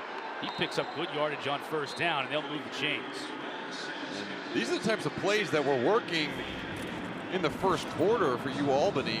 You see right there he is, calling for the ball. What do you think that's on a fast break? He's like, just throw it to me at the top of the box. Probably scored 1,000 goals for his high school, so he's like, just give me the ball. Right. I'm gonna score. I'm going to Syracuse next year. Carino to throw again. Going up top, not a bad throw, but out of bounds and defended well by Deuce Chestnut. There's been a couple of those opportunities on the sideline for some of these young Albany receivers. Remember earlier in the game, Jackson Parker made one of those up top catches, but just haven't been able to have enough time or the play calling to just take advantage of some of those opportunities. But I look to see them do more of this, just whip the ball out there to wide receivers, try to get one-on-ones on the outsides. And you see you have just abandoned the run game right now. And line up an empty set, no running backs on the field. Let's get the ball in the perimeter. Syracuse opting to come with 4. Jabby again. Come up about 2 yards shy of the first down, but you know, another thing in talking to Greg Gattuso and Joe Davis and the offensive coaches here for Albany, again, they know what they have in Roy Alexander. They think they know, but they got to get some other receivers involved. So we've seen Mo Jabby, we've seen Mike Gray earlier, Jackson Parker. We saw Chris McAdams over here making this catch even though he was out of bounds. Yeah. Getting these other players involved. They got a big Colonial Athletic Conference season ahead of them. They need to get ready for the conference. I totally agree, and it's good to get Joe Carino some looks here too. He is a run threat on this 3rd and short. Zone read possibly. There it is. You got it, but boy, that was snuffed out my goodness. Big time by Josh Black. No chance. Well, they were trying to stay away from these big boys up front with those screen passes out to wide receivers, and on 3rd and 1, it's almost like, man, we got to get 1 yard. Let's just run it up the middle, but the success is coming, just whipping it outside. You got to stay away from Josh Black, Curtis Harper, Kingsley Jonathan, McKinley Williams. These guys up front are outmatching Albany's offensive line. Sean Rawls once again will punt the football off, and Courtney Jackson standing by with his heels on his own 8-yard line. Forced fumbles. They've had their way with Albany's offensive line, and it's something that Dino Babers, you want your offense to perform, but you feel so much more comfortable when your defense is doing what they are doing on this field today.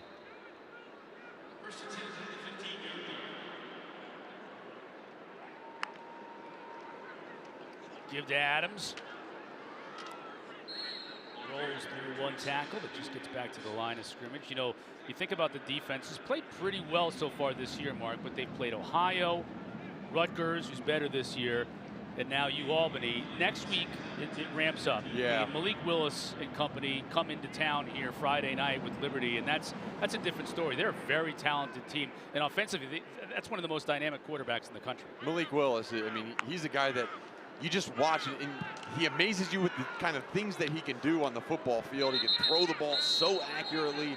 He is so versatile with the way he runs the ball. We got to call the Liberty Virginia Tech game, was it last year, where they upset Virginia Tech. And I mean, it's a very well-coached team. It's a very productive team offensively. And so Dino Babers in that defense, that's going to be a real test to see what they are actually made of. Test here on 3rd down for Garrett Schrader. He'll look to throw. Nice job throwing and a great job getting open by Armande Gadsden. Good throw. That was the most confident throw that I've seen from Garrett Schrader in this game. Good timing on the throw. Right as the receivers hitting the sideline. First down moves the chains. Adams is going to get a steady diet here, I got to think. Just back to the line of scrimmage, though. It'll be interesting to see if this offense evolves when Garrett Schrader is in the game. So far, these shotgun handoffs, they've all been handoffs. But there's room there. If Garrett Schrader does get into that zone read look, if he works on that, reading the defensive end, the end man on the line of scrimmage, and pulls that ball, he has room to go. So offensive coordinator Sterling Gilbert, that's going to be something he looks at, whether it's this week up in the booth or as this season continues. Schrader looks off the safety, and this time intercepted. Larry Walker Jr. has it. He's trying to come back. He gets hit hard. Taken down at the 32. Let's check the marker on the return.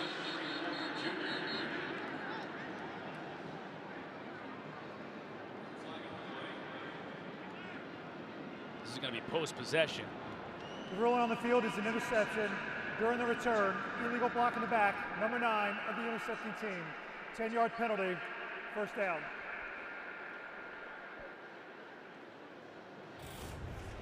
Tuso's like, I can't even catch a break. I get a pick and I get another penalty called against me. It looked like he looked the safety off, but just overthrew his receiver. Yeah, overthrew and also waited too long. You want to release that ball a little sooner, right on the hash.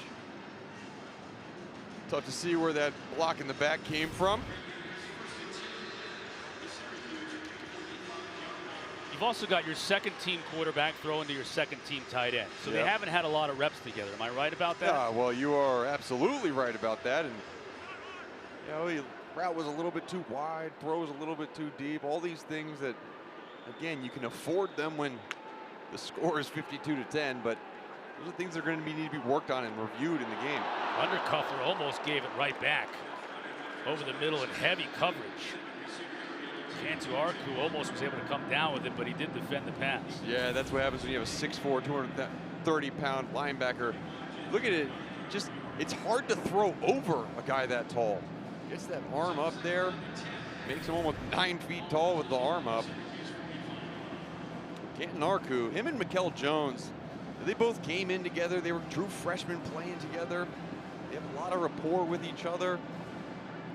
For the past year or so, Stephon Thompson, Marlowe Wax have kind of worked into the mix. So they have 4 linebackers they feel really comfortable with. Another Canadian. Out to Mo Jabby. Takes a hard hit but hangs on. Will bring up a 3rd down at about 4.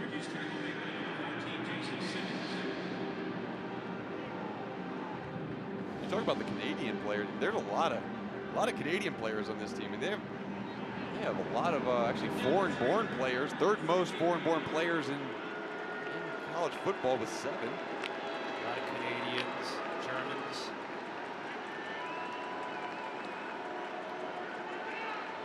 There's a funny story Dino Babers told us about that too, which we'll get to after this play.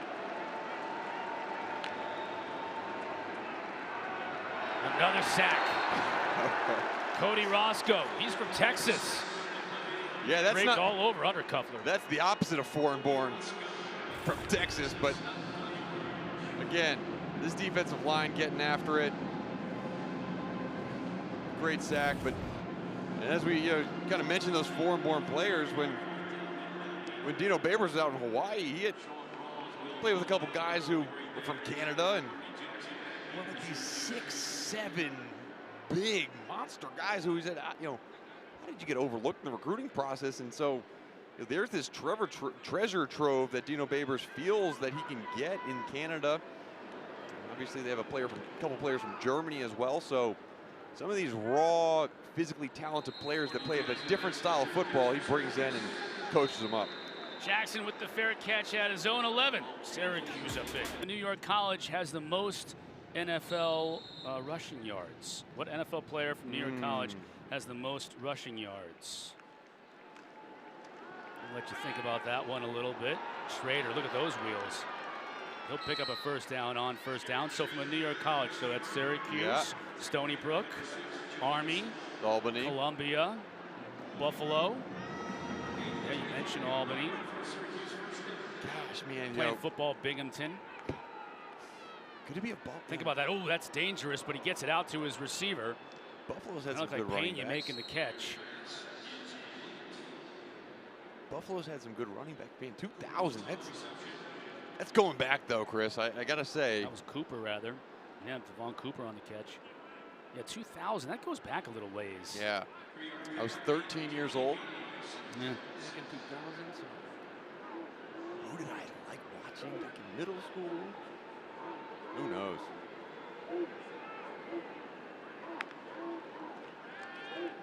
Garrett Schrader underneath has time and has a receiver. Sherrod Johnson making his first catch of the day. Schrader getting a lot of playing time today. DeVito started.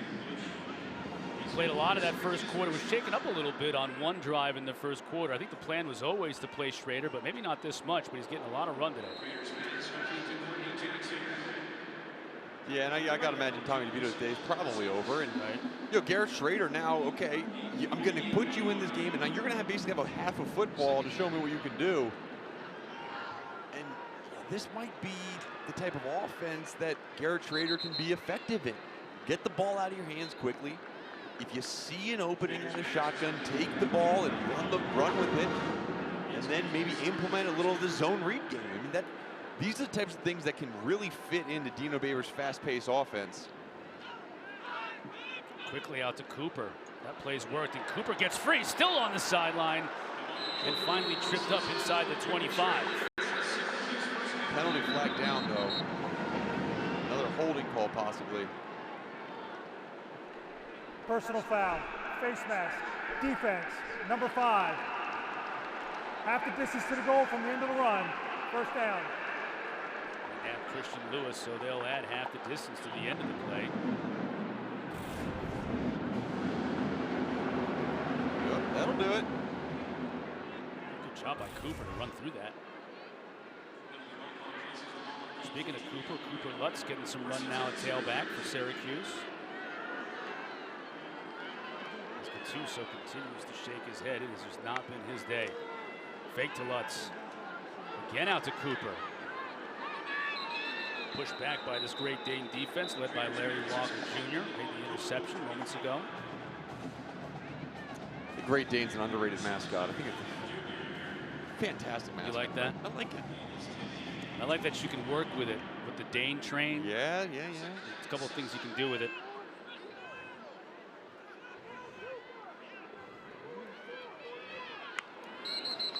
You know, Syracuse, they got creative with their mascot too. They got a color, the orange. Gotta love it. Well, I like Ollie is like, yeah. Talk about this as Sports Center Hall of Fame. Yes, offense, number 67, 5-yard penalty, second down. Otto, rather, yeah, Otto. Yep. Syracuse mascot. I mean, he's a presence, though, right?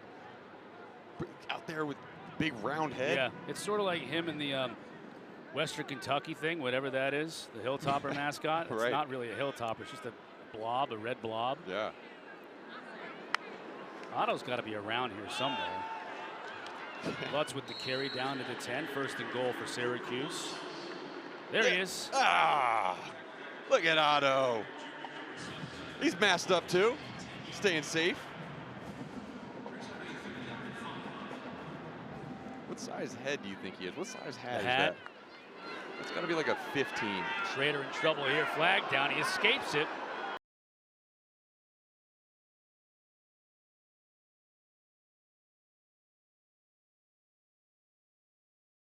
Gosh, we've seen a lot of those today.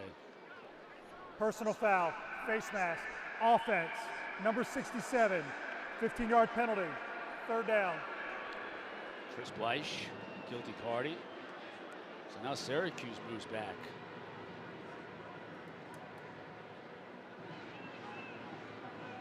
Tell you what, I mean, with all these outside throws and these long runs and everything, this Albany defensive line, I mean, they have got to be tired, but you see the effort, right? If there's anything that Coach Gattuso is going to just point to as a positive from this game, their defensive line, they have not quit on anything this entire game. And they forced 2 turnovers. Yes. Those are probably going to be the things that you look to as the positives. It's a nice strike to Courtney Jackson, getting it into the inside the 10.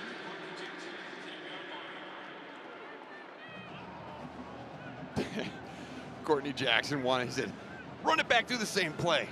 We got this, but bring out Schmidt, knock another one through. This is for the record, right? This is for to stand alone. The field goal is made. 28-yard attempt.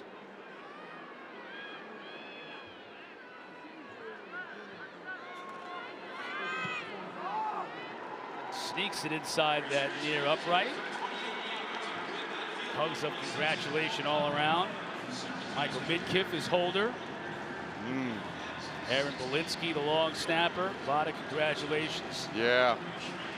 And you see the crowd, they understand. Like, this is a crowd that understands football. They are standing on their feet, a standing ovation for their record holder. Stands alone at the top with 60 field goals made. There's a number 91 t-shirt right there. Might be family members right there. A couple of Schmidts. Yeah. And again, let me remind you, because he was a COVID junior last year, it didn't count. He's only a junior in terms of eligibility. The rest of this year and all of next year, if he so chooses to stay here and kick for Syracuse, Today alone, he's gotten a lot closer to that all-time points by a kicker's record. Yeah. I mean, he has his sights set on any of those records, and it was interesting. You know, he was right. He was one away from tying for a while. Hasn't had the opportunity until today. Great job knocking 2 through. Just 2 of 60. That's great. Hey, tonight at 10:30 Eastern, the Huddle Quartet, Jordan Cornett, Eric McLean, E.J. Manuel, and the coach, Mark Richt. They're going to be back, a complete breakdown of all 10 ACC games today. It's the Huddle right here on the ACC Network and on the ESPN app. One app, one tap. Northwestern and Duke follows us. North Carolina and Virginia, the nightcap. Yeah, and the Huddle down at UNC on campus for that big game tonight. Undercuffler still in shotgun. Jose Lopez getting an opportunity now at that tailback spot. Quick pitch to Lopez. Oh, he's met. Nice job in pursuit by this Syracuse defense. Amon Greenwood on the initial stop. Looked like Cody Roscoe coming down the line to help out. You know, a lot of times we ask about nicknames, like how did these nicknames come about? We never asked about it, but Amon Greenwood, they call him Smurf.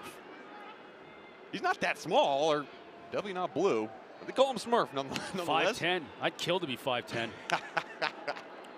With that box you stand on when we do our shots. Why did you give away our secrets like that? Why did you give away our secrets like that? Just kidding. Another sack. Undercuffler has just been under pressure all game long, and Cody Roscoe piling up the defensive stats. Yeah, another one for Cody Roscoe. This defensive line right now, they are they're padding. They're padding some stats. But you see the abilities, right? I mean, this Albany offensive line, I mean, they're big guys, they're physical guys. And it builds confidence, right? You're a pass rusher. You can get in a rhythm, kind of like a quarterback, kind of like a kicker, and if that carries over, that'd be dangerous. It's 15 sacks they've given up, though, in 2 games and 3 quarters. It's just too much. Lopez on 3rd down and a long way. Isn't going to get nearly close enough. Stephon Thompson on the stop, and another punt will be forced by the Syracuse defense. That's the end. We'll do it when we come back to start the 4th quarter. All orange here in Syracuse. It was sort of a little bit of a trick question. Donovan McNabb. Because I was thinking running back of the course. whole time. Of course. Yeah, I grew up in Philly, my Eagles guy. You should have known that one, you're right. But gosh, man, that duck, so tricky with his questions. Good kick by Rawls, driving Jackson back to his 27. Trying to get the corner. Now he's got some blocks. Met at midfield, but bounces off the tackle. Loses his helmet in the process. Devontae Ford met him right at midfield. There was a collision of the two, and Jackson did well to keep his feet and fall forward for another couple of yards, but he lost his helmet and he comes up limping. Yeah, I think he's cramping, but you could see that hit coming. You see number 22 just eyeing him up, and I'm like, oh boy, look at his eyes get big. Oh man, good return, a good hit. Good hit with that shoulder. That's clean. You'd like him to wrap up a little bit better, though, right? Of course, but you're stopping a guy going that fast. Now Jarvie and Howard in the game for Syracuse. Fake to him. Schrader just trying to make something happen, and he does. Good job of making something out of nothing, picking up 5 yards on 1st down. Joe Casal on the stop. That was an odd play. But you saw a defensive lineman, though. Jared Verse, number 96, made a bunch of plays, then got hurt. Good to see him back on the field. Yeah, they're going to need him. Howard on the pitch. Flag comes down. Got it to the 2nd level and picked up a 1st down. But let's check the marker first. Mason Walker all the way downfield to make the tackle. Holding.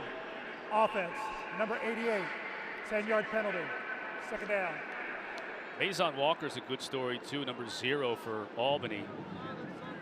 5'9", 260-pound, undersized defensive tackle. And, you know, Coach Gattuso talked about how he coached Aaron Donald when he was an assistant at Pitt, and how just maybe not the same skill set, but in terms of being an undersized kid with a chip on his shoulder, wanting to make plays. Yeah, and he said, look, like, I can't describe what it is, but this guy can, like, flat out play.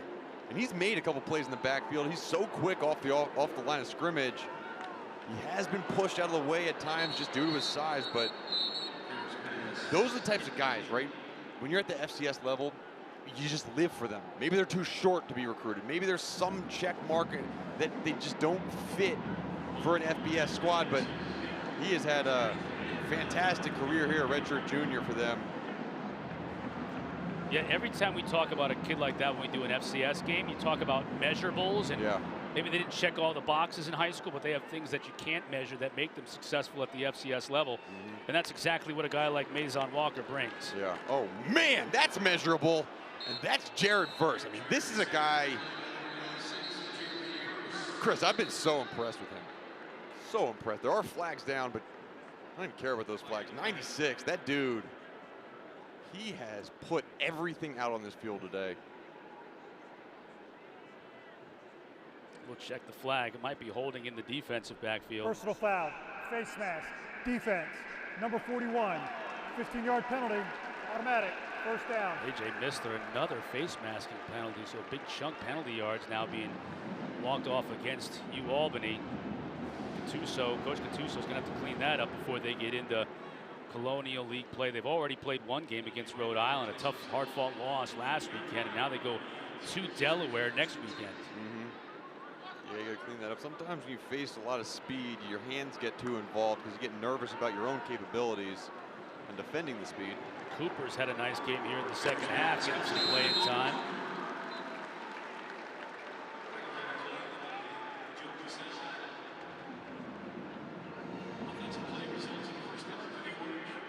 I like the look of Devon Cooper. Kind of smaller receiver, almost kind of like a running back, laying in that slot off the line of scrimmage, inside receiver. Got a mismatch at the bottom of the screen. You got Aronde Gadsden, 6'5", matched one-on-one versus the smaller Isaac Duffy. Instead they go on the ground. Howard breaks a tackle. Does he get in? Though he's just shy. Oh man, right now put Sean Tucker back in. Give him that 6th touchdown. Let him tie Jim Brown. I mean, I'm thinking Jarvian Howard is saying, let me get a touchdown. Tucker, you've already had enough of him. Instead, it's going to be Schrader who walks in.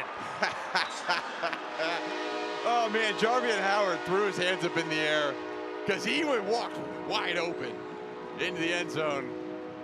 Schrader wanted a touchdown. Schrader walked wide open into the end zone. They both could have. Jarvian Howard's like, bro, I got us down here. Give me the rock. But good drive. Good drive by Garrett Schrader. Good job protecting the football. Some safe passes, and then on the ground, you mentioned a couple guys getting involved. Jarvian Howard, most of them on this 7-play drive. Schmidt again with the PAT. May have seen the last of DeVito and Schrader on the day. Another score on the ground for the Mississippi State transfers, all orange.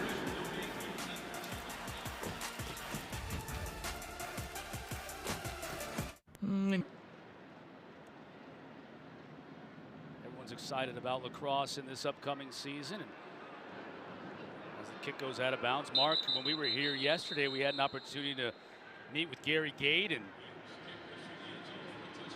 Coach Petro, the new defensive coordinator at Syracuse. There you are addressing the lacrosse team. You were a pretty good high school lacrosse player, weren't you? Yeah, I was. Dave Petromalo was at Johns Hopkins when I was in high school, and he recruited me to go play there. And I told him, I said, look, if I do play lacrosse in college, I'm going to come there.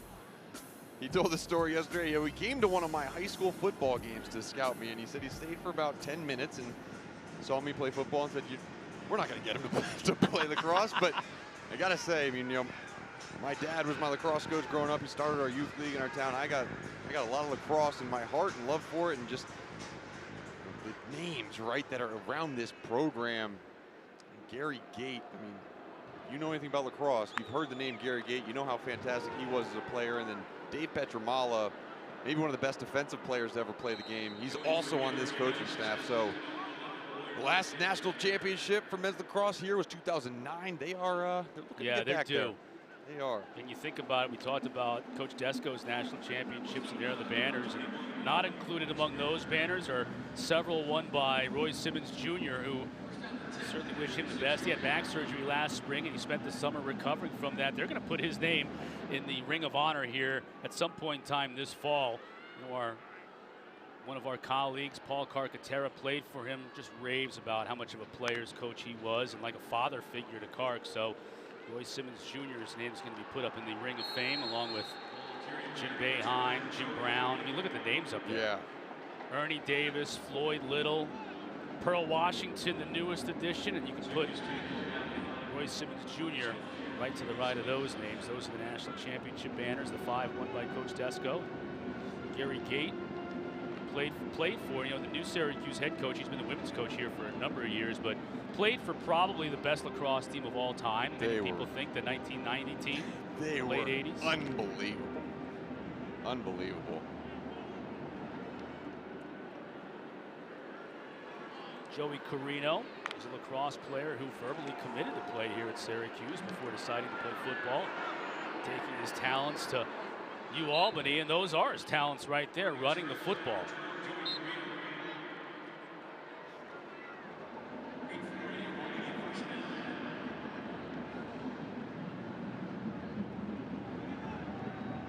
What a game for the Syracuse defense. They were consistently good. The competition, obviously, this is an FCS team, but again, we talked about it earlier. This is an FCS team that they put up points, they're offensively charged. Syracuse defense just held them basically nothing all day. Oh, that's a face mask. It's got to be another one. Every flag in a pocket should come out on that one, and it pretty much does. Personal foul, face mask, defense, number 54, 15-yard penalty, first down.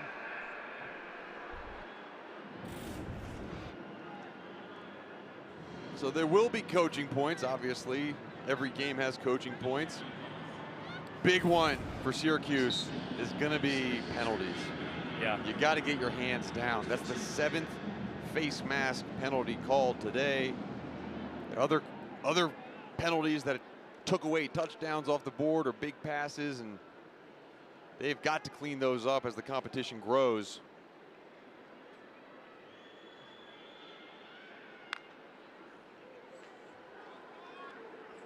Quickly out to Jabby. That play has worked for Albany today. Adrian Cole on the stop. Jabby's able to pick up about 6 yards. Those little swing passes out to the wide receivers, that's going to be something they're going to see next week from Liberty. Liberty's very good at doing that. They add in the Malik Willis quarterback run option off of that. So if there's any weakness at all, it's been bringing down those little screen passes to wide receivers for minimal gain, but they've got to be happy with the way they've played.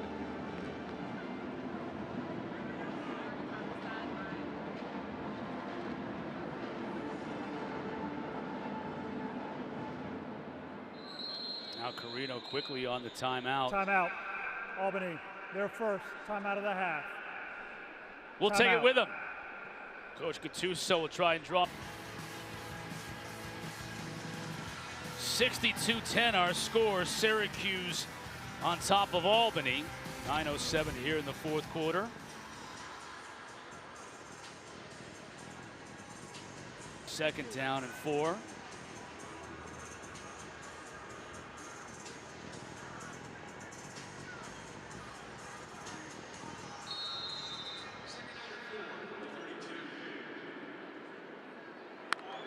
Banton in motion. Carino's going to keep it himself up the middle. Manages only a couple of yards, so it'll bring up third down and short.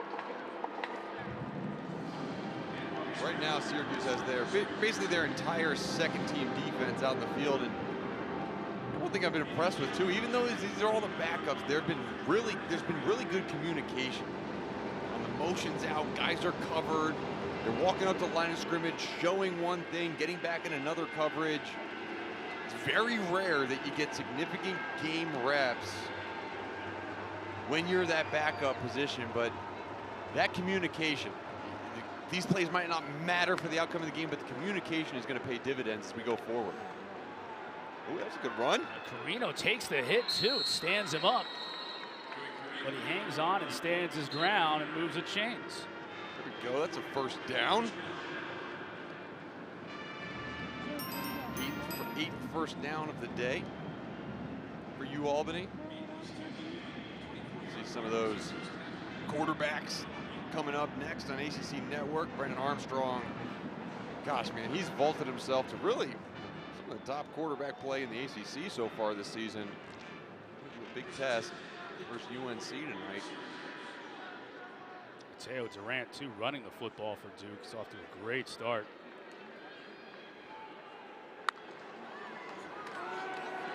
Pressure on the edge. Big hit, dislodges the football. Marlowe whacks.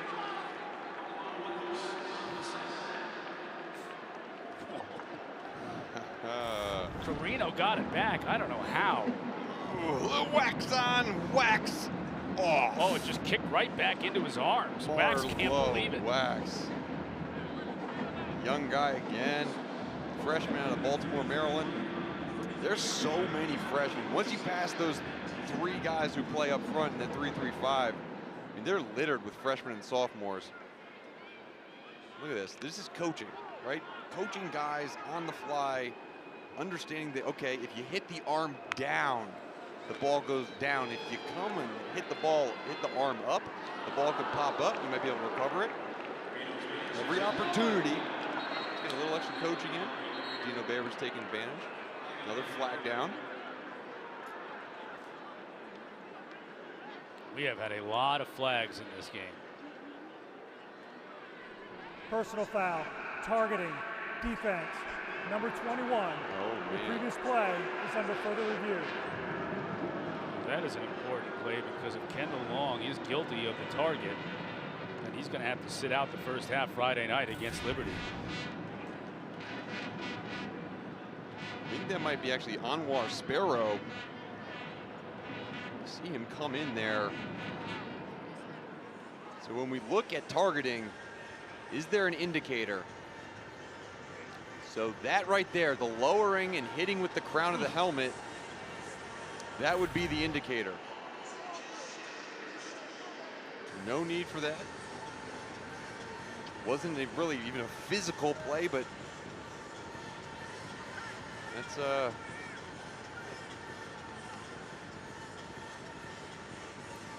going to be targeting, and we anticipate that being confirmed and come back after these messages. Imagine a salad made with fresh-cut vegetables and warm hand-breaded chicken. Does that even exist? Not yet, because we don't make it until you order it. Try the new Southwest Salad, only at Zaxby's. Redeem rewards, scan to pay, order ahead on the Zaxby's app. Yeah, I mean, the thing is, people like Geico because it's just easy. Bundling, for example. You've got car insurance here and home insurance here.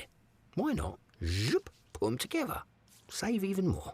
Some things are better together, aren't they? Like, tea and crumpets. You wouldn't bundle just anything. Like, say,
Yeah, for Friday night's game against Liberty. Yes, and that's why the rule's in place. You can't hit guys with your helmet, especially not in the helmet. You saw number 3, Mikel Jones, leader of that linebacker crew, talking to Anwar after that hit. It's a learning moment. Again, it's a dangerous learning moment, though. So you go out there, you try to make the efforts, you get your opportunity as a true freshman. He'll be a good player. Mikel Jones will coach him up, but he's got to know better than that.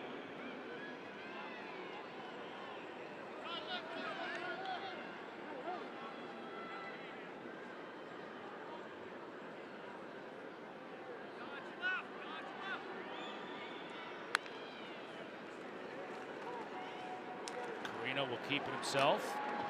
Drive.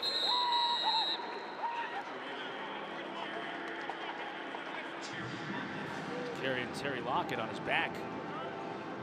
Another freshman. Western Mass at a Springfield Central High School. His high school season was canceled because of COVID last year, so he hasn't played football in a long time. Good stop for loss of yardage. Another 3rd down and long.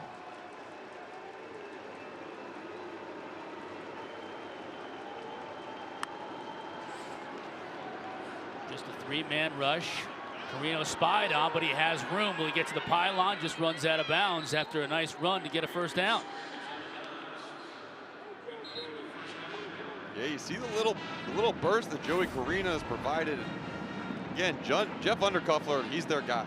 But you can bring in Joey Carino in these running situations anytime that you feel like the defensive line's getting a little softer, they're loosened up because of Undercuffler's arm strength. 13-yard rush, long rush of the day for you, Albany.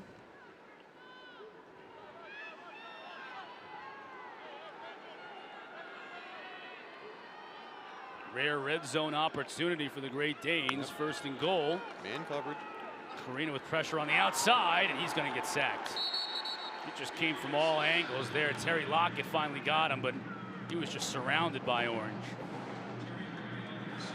Yeah, they played man-to-man, 0 pressure, and they're just good job. This is going to be a tough bus ride home for you, Albany, but they got to keep their eyes focused down the line. 8 sacks. Just been feasting for this orange defense. 2nd down and goal for Carino. Here they come again. Now to the corner of the end zone. Yeah. Flag down.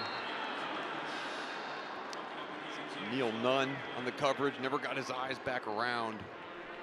Pass interference, defense, number 15. The foul occurred in the end zone. By rule, the ball be placed at the 2-yard line. 1st down.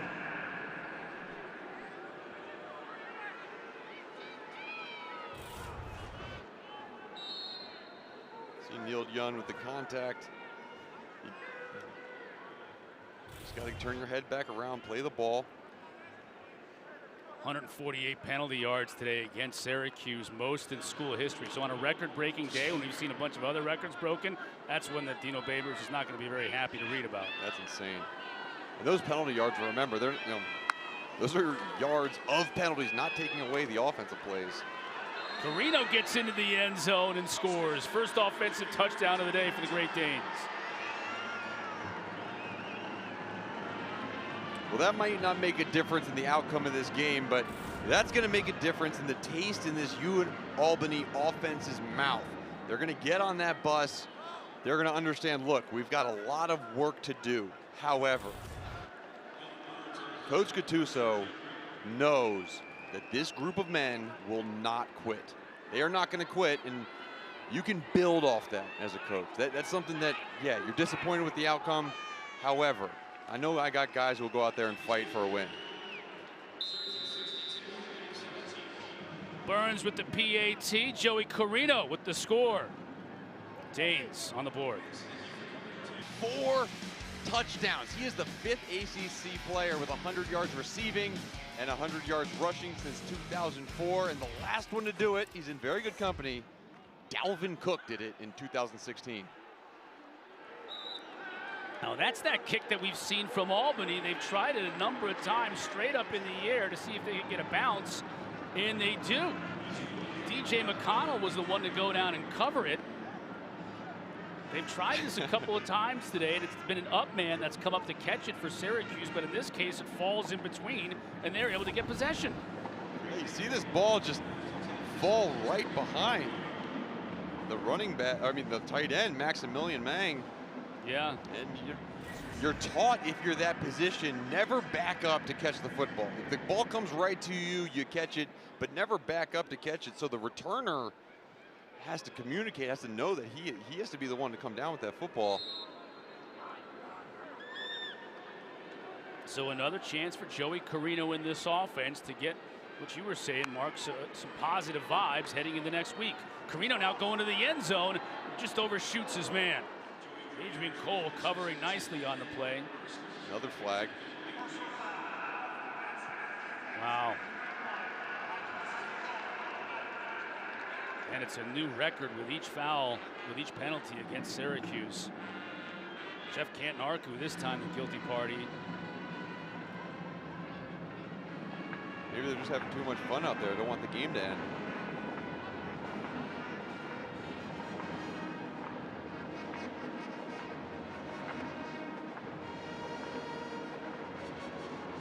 So let's see where they ultimately end up marking the ball.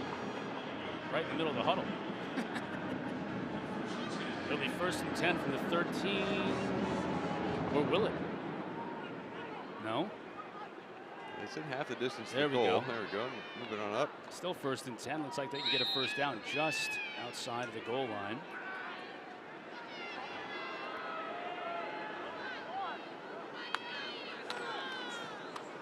Fake to Lopez. Carino spins inside the 5, taking big hits.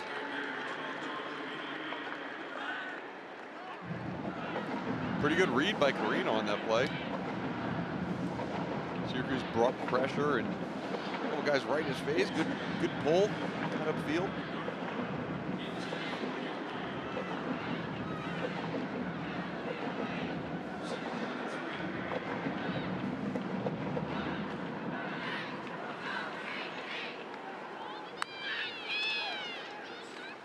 Carino keeps it again. This time, absolutely nowhere to go. Maybe even lost a yard. Ties Greer on the stop.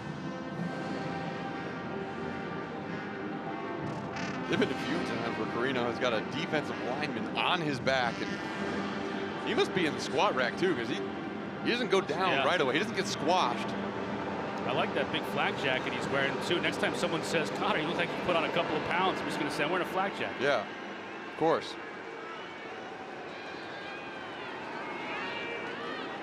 I was always of the mindset, rather protect yourself than look good on the field. To the end zone, another score for Albany. Good throw. Chris McAdams with his first touchdown as a member of the Great Danes team. Good throw by Joey Carino, a little back shoulder ball, kind of low and away, and decisive about it too. So that's a good connection. Joey Carino, the freshman, out of Summers, New York, Stepnack High School, throwing to another freshman, Kristen McAdams, in Philadelphia, PA.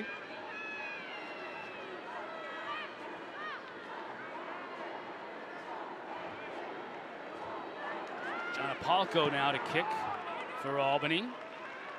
Straight through the uprights.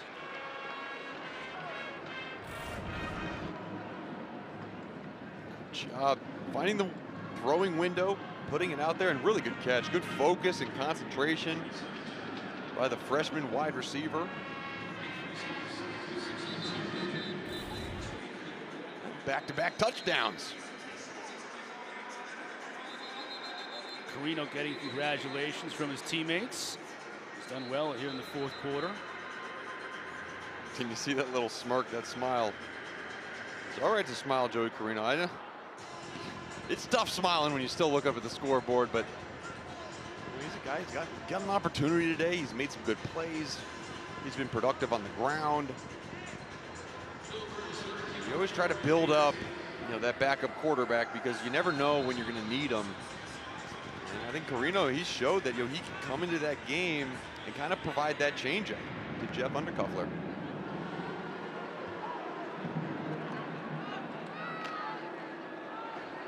Cooper Lutz on the return.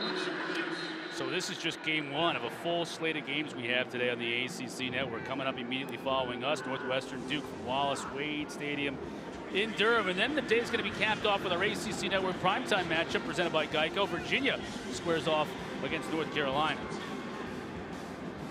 I will be glued to the TV at 7:30 watching that Virginia-North Carolina game. It's going to be a good one. Jacoby and Morgan started a couple of games last year for Syracuse, in at that quarterback spot.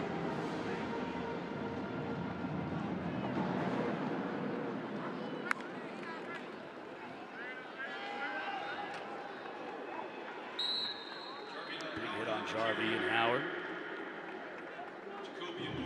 You see Jacoby Morgan there. He started a game last year versus Boston College.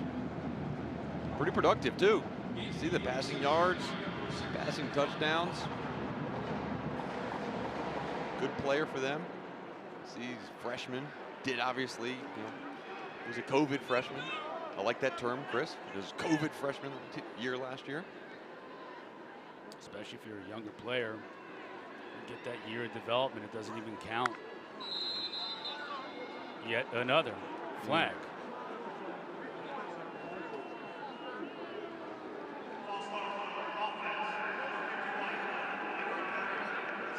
Somebody get Dwayne Hyde, our referee, some tea. Man, he's got to have dry mouth out there. Vocal cords. Surprised that you can blow that whistle anymore. You got it.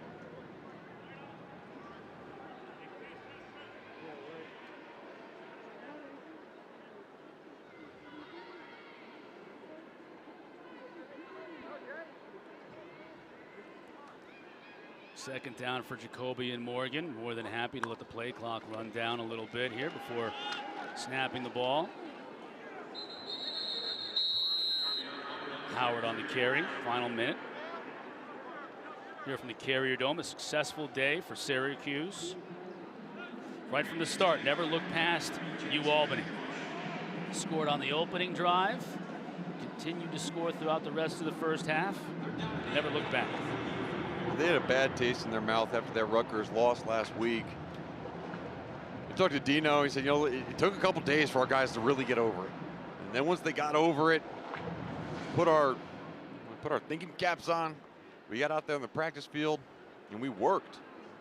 You can see that pay off in this game, especially early. That offensive line, much improved play.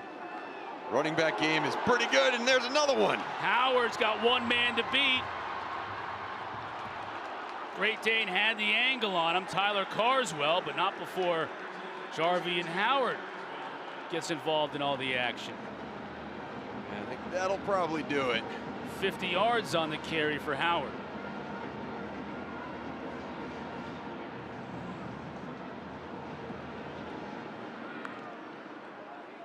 One last play here. Will Howard be able to score? No, brought down at the 5.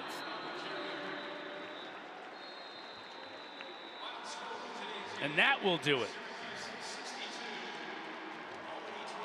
62-24 our final score. First ever meeting between these two schools, separated by just about a 2 hours drive. And it was Syracuse who came out blazing in that first quarter, took a lead that Albany was really able to. It was 14-10 at one point in time after a pick 6. And Albany had. That should be the starter, and it was true in this game. Tucker, obviously, 100 yards rushing, 100 yards receiving in a half. And I don't even know how many touchdowns he scored, but a big day for Tucker. Yeah, I think Syracuse needed this game to feel good. You know what I mean? Maybe figure out which quarterback is it going to be, whether you go with Garrett Schrader or Tommy DeVito. I really just feel like it's so important for them to just pick one and stick with it. You know, the two-quarterback system, sometimes it works, sometimes it doesn't, but I think for their long-term success, you pick a quarterback and you just roll with the guy. Yeah, really impressed, as Coach alluded to, with the running game. Love a special talent. We've been a very bright spot for Syracuse so far this year, and Sean Tucker was a little bit with that defense. You want those guys to finish, you know, when they get their opportunity, young guys and a little bit inexperienced guys. You want to keep them out of the end zone. So I know Coach will be fired up with that, but a great performance from Syracuse, and, you know, hopefully something they can continue to build on. Sean Tucker, 5 touchdowns in this one, goes for over 100 yards rushing, over 100 yards receiving. Q's improves to 19-0 versus FCS opponents. How important was it for Sean Tucker, who feels like he's kind of in a Heisman chase here with what he's doing? I think it's just, again, a guy who is the offense. He's all of it. You know, if we can't throw the ball effectively, let's give it to him as much as we can, as creative as we can. It was cool to see, you know, the passing yards there, 100 yards receiving, and just how much more can he handle? You know, how much of this offense can he get? Is it 30 carries a game? Because when we get into conference play, that's what they might need. Yeah, I agree. I think the offensive line, too, deserves a lot of credit. You know, whenever you have a running back that's putting up big numbers like that, I think we are quick to, and I know you as an offensive lineman appreciate that, but, you know, the Syracuse O-line, they've been getting heat for the past, 2 or 3 years as far as protecting the quarterback. I think that's improved. Granted, Albany is not the best team to go up against, but, again, a good day for them. Got to be happy. You're never going to be upset about a win. Yeah, Miami and Michigan State in a tight one right now. We'll take a live look in. Cut away to that one. Driven into the ground and went to the locker room to get treatment, and then courageously has come back in to fight. To wonder if it had an impact on the accuracy of that throw. 3rd and 10. King across the grain between 3 defenders looking for Rambo. It's incomplete. It's 4th down.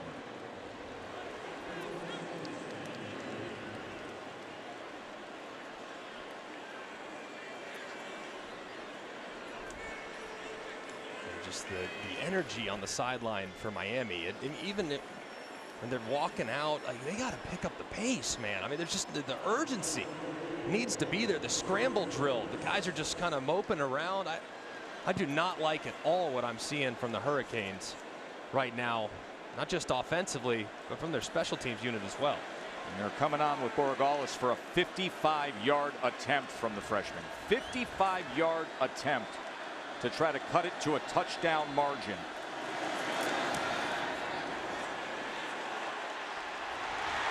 Like it was nothing. Borregales.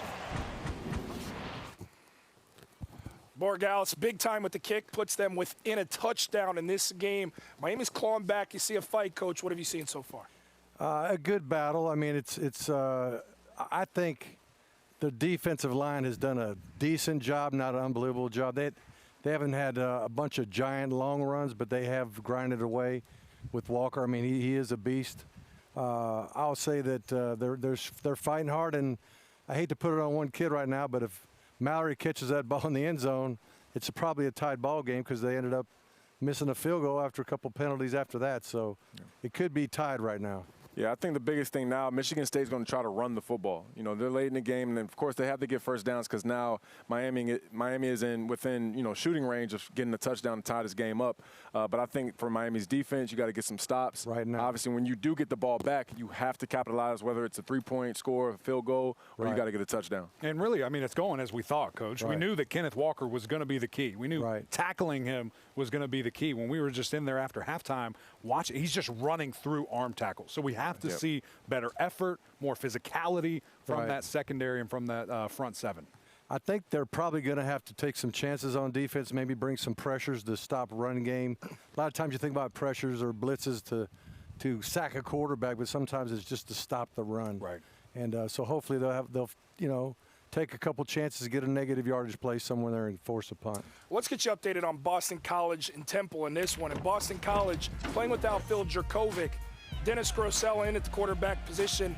What did you think of what you saw EJ from Grosel early on? You know what, I saw some good and I saw some not so good, but again, they got the win, right? So, I mean, this is a great throw right here on the seam.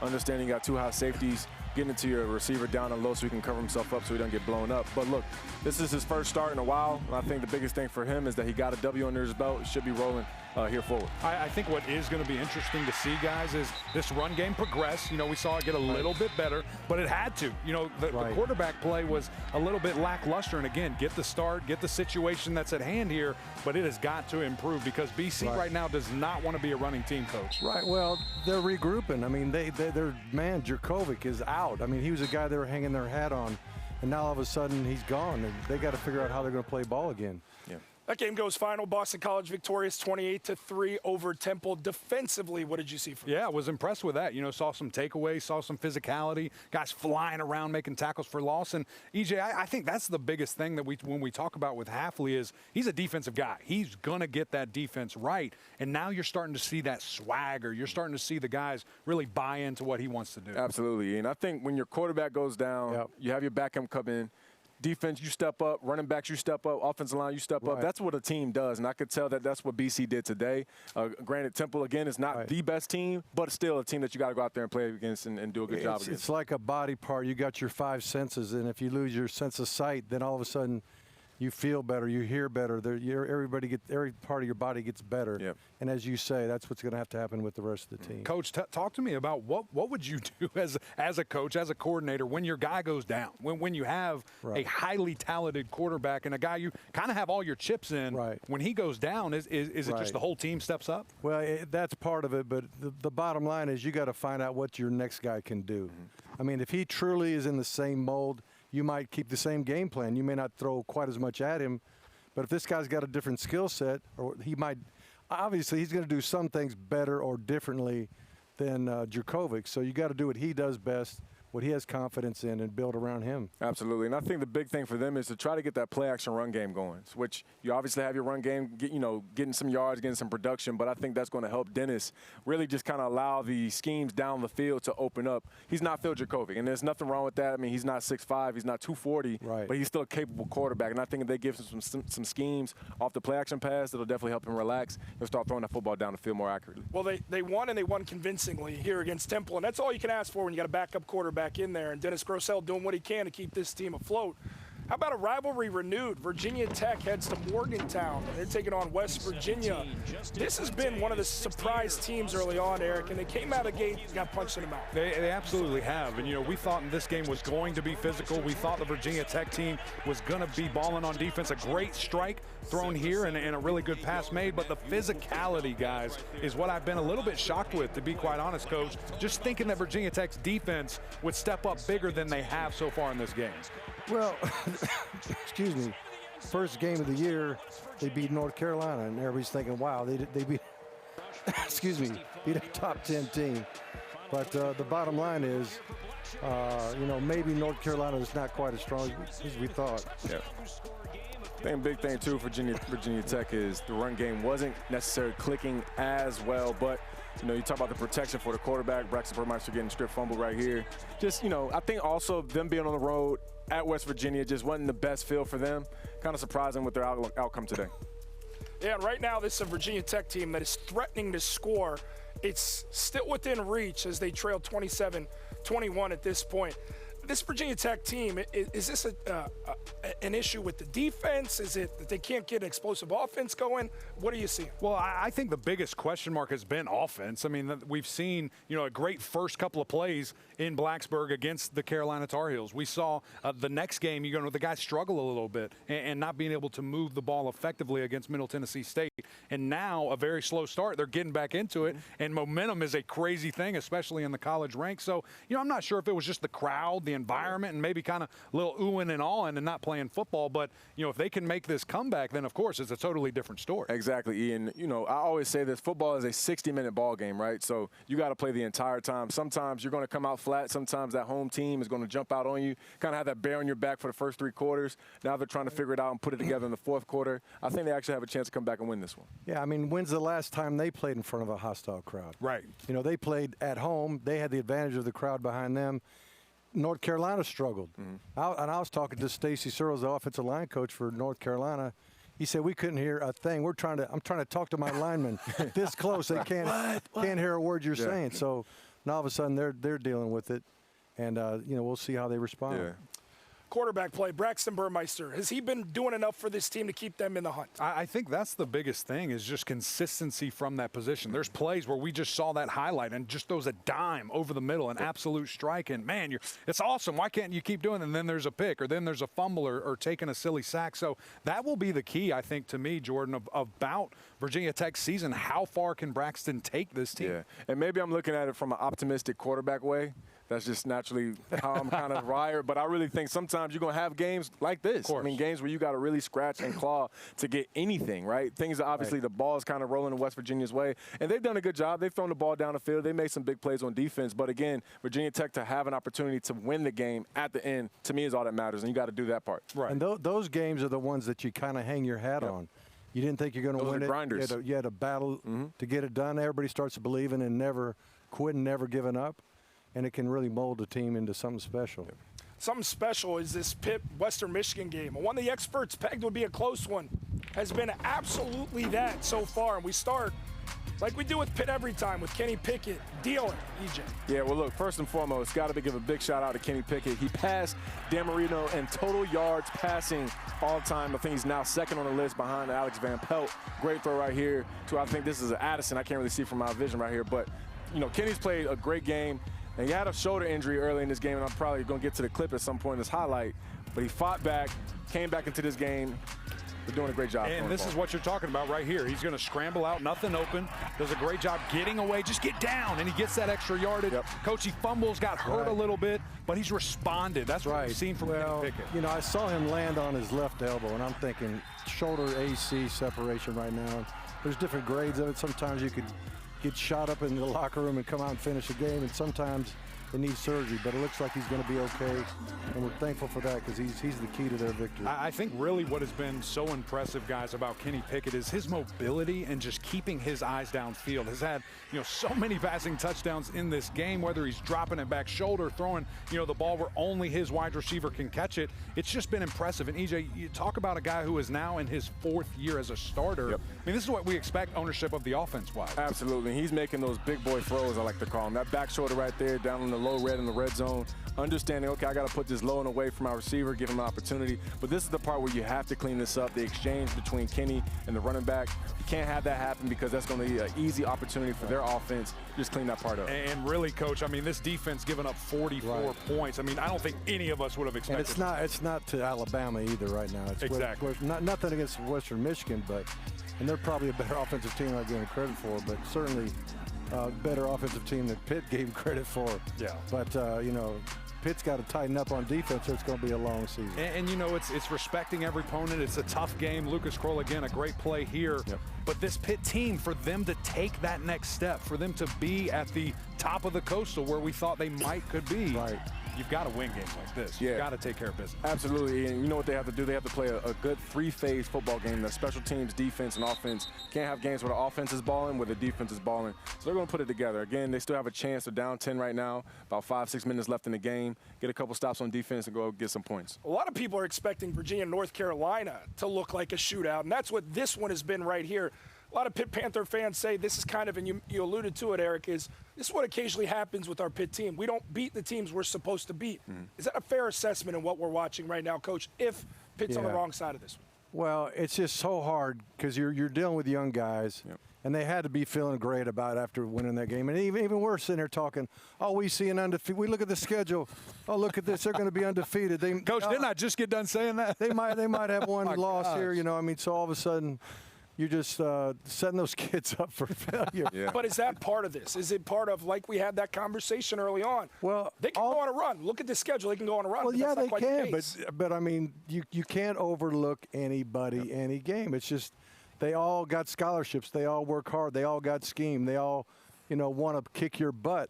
And they're in a war. They are in a big-time war. And, Coach, I just thought that we would see a Pitt team that is this old, that has great leadership on it, that has a coaching staff that is so gritty that you wouldn't see a lapse like this. Well, they might need the grit just to win this thing. Maybe that's the case. And maybe this is a wake-up call for the rest of the season. But, you know, certainly an interesting stretch coming up for them. Wake-up call could provide a jolt for this Pitt Panther team if they're able to hold on and win this one. As we take a look, Duke getting ready for Northwestern, getting closer to kickoff there. Duke goes as their running back, Mateo Durant, goes.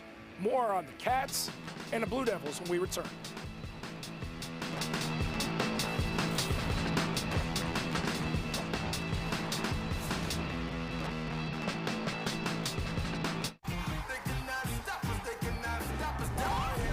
There are so many threats for this UVA offense.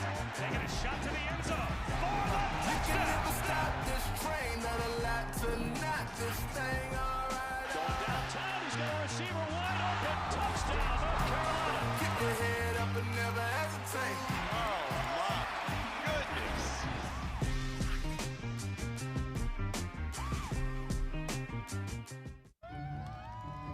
Here we go, Billy. Swing hard, buddy. At Auto Owners Insurance, we know you. We know every Saturday your son Billy plays Little League. We sponsor his team. And we know you love parking way too close to the field. That's why we tailor a unique policy for you and your car. Because sometimes something from out of left field can literally come from out of left field. That's simple human sense. Ask your independent agent if Auto Owners makes sense for you. Hey, Billy. Miami has its own special energy. This is especially true in Coral Gables, a college town gone international. And best coffee, Cuban coffee. There's so much to do in this city of over 6 million that I'm gonna cram as much as possible into my next 3 days. Welcome to 3-day weekend in Coral Gables, Florida. Miami, I'm here for the U. This is Mary Ann's first time visiting Paris. Où allez-vous? Before Mary Ann packed her bags, before she attempted her first sentence in French, she downloaded Babbel. So when it came time to tell the cab driver to take her to the Hotel Pierre, J'aimerais aller à l'Hôtel Pierre. Oh, c'est très bien. Babbel focuses on natural conversation. You can speak and pronounce with confidence. Start speaking a new language in 3 weeks. Try it for free at Babbel.com. War machines. Play online with your friends. Destroy your enemies. Experience massive battles. Available on the App Store and on Google Play.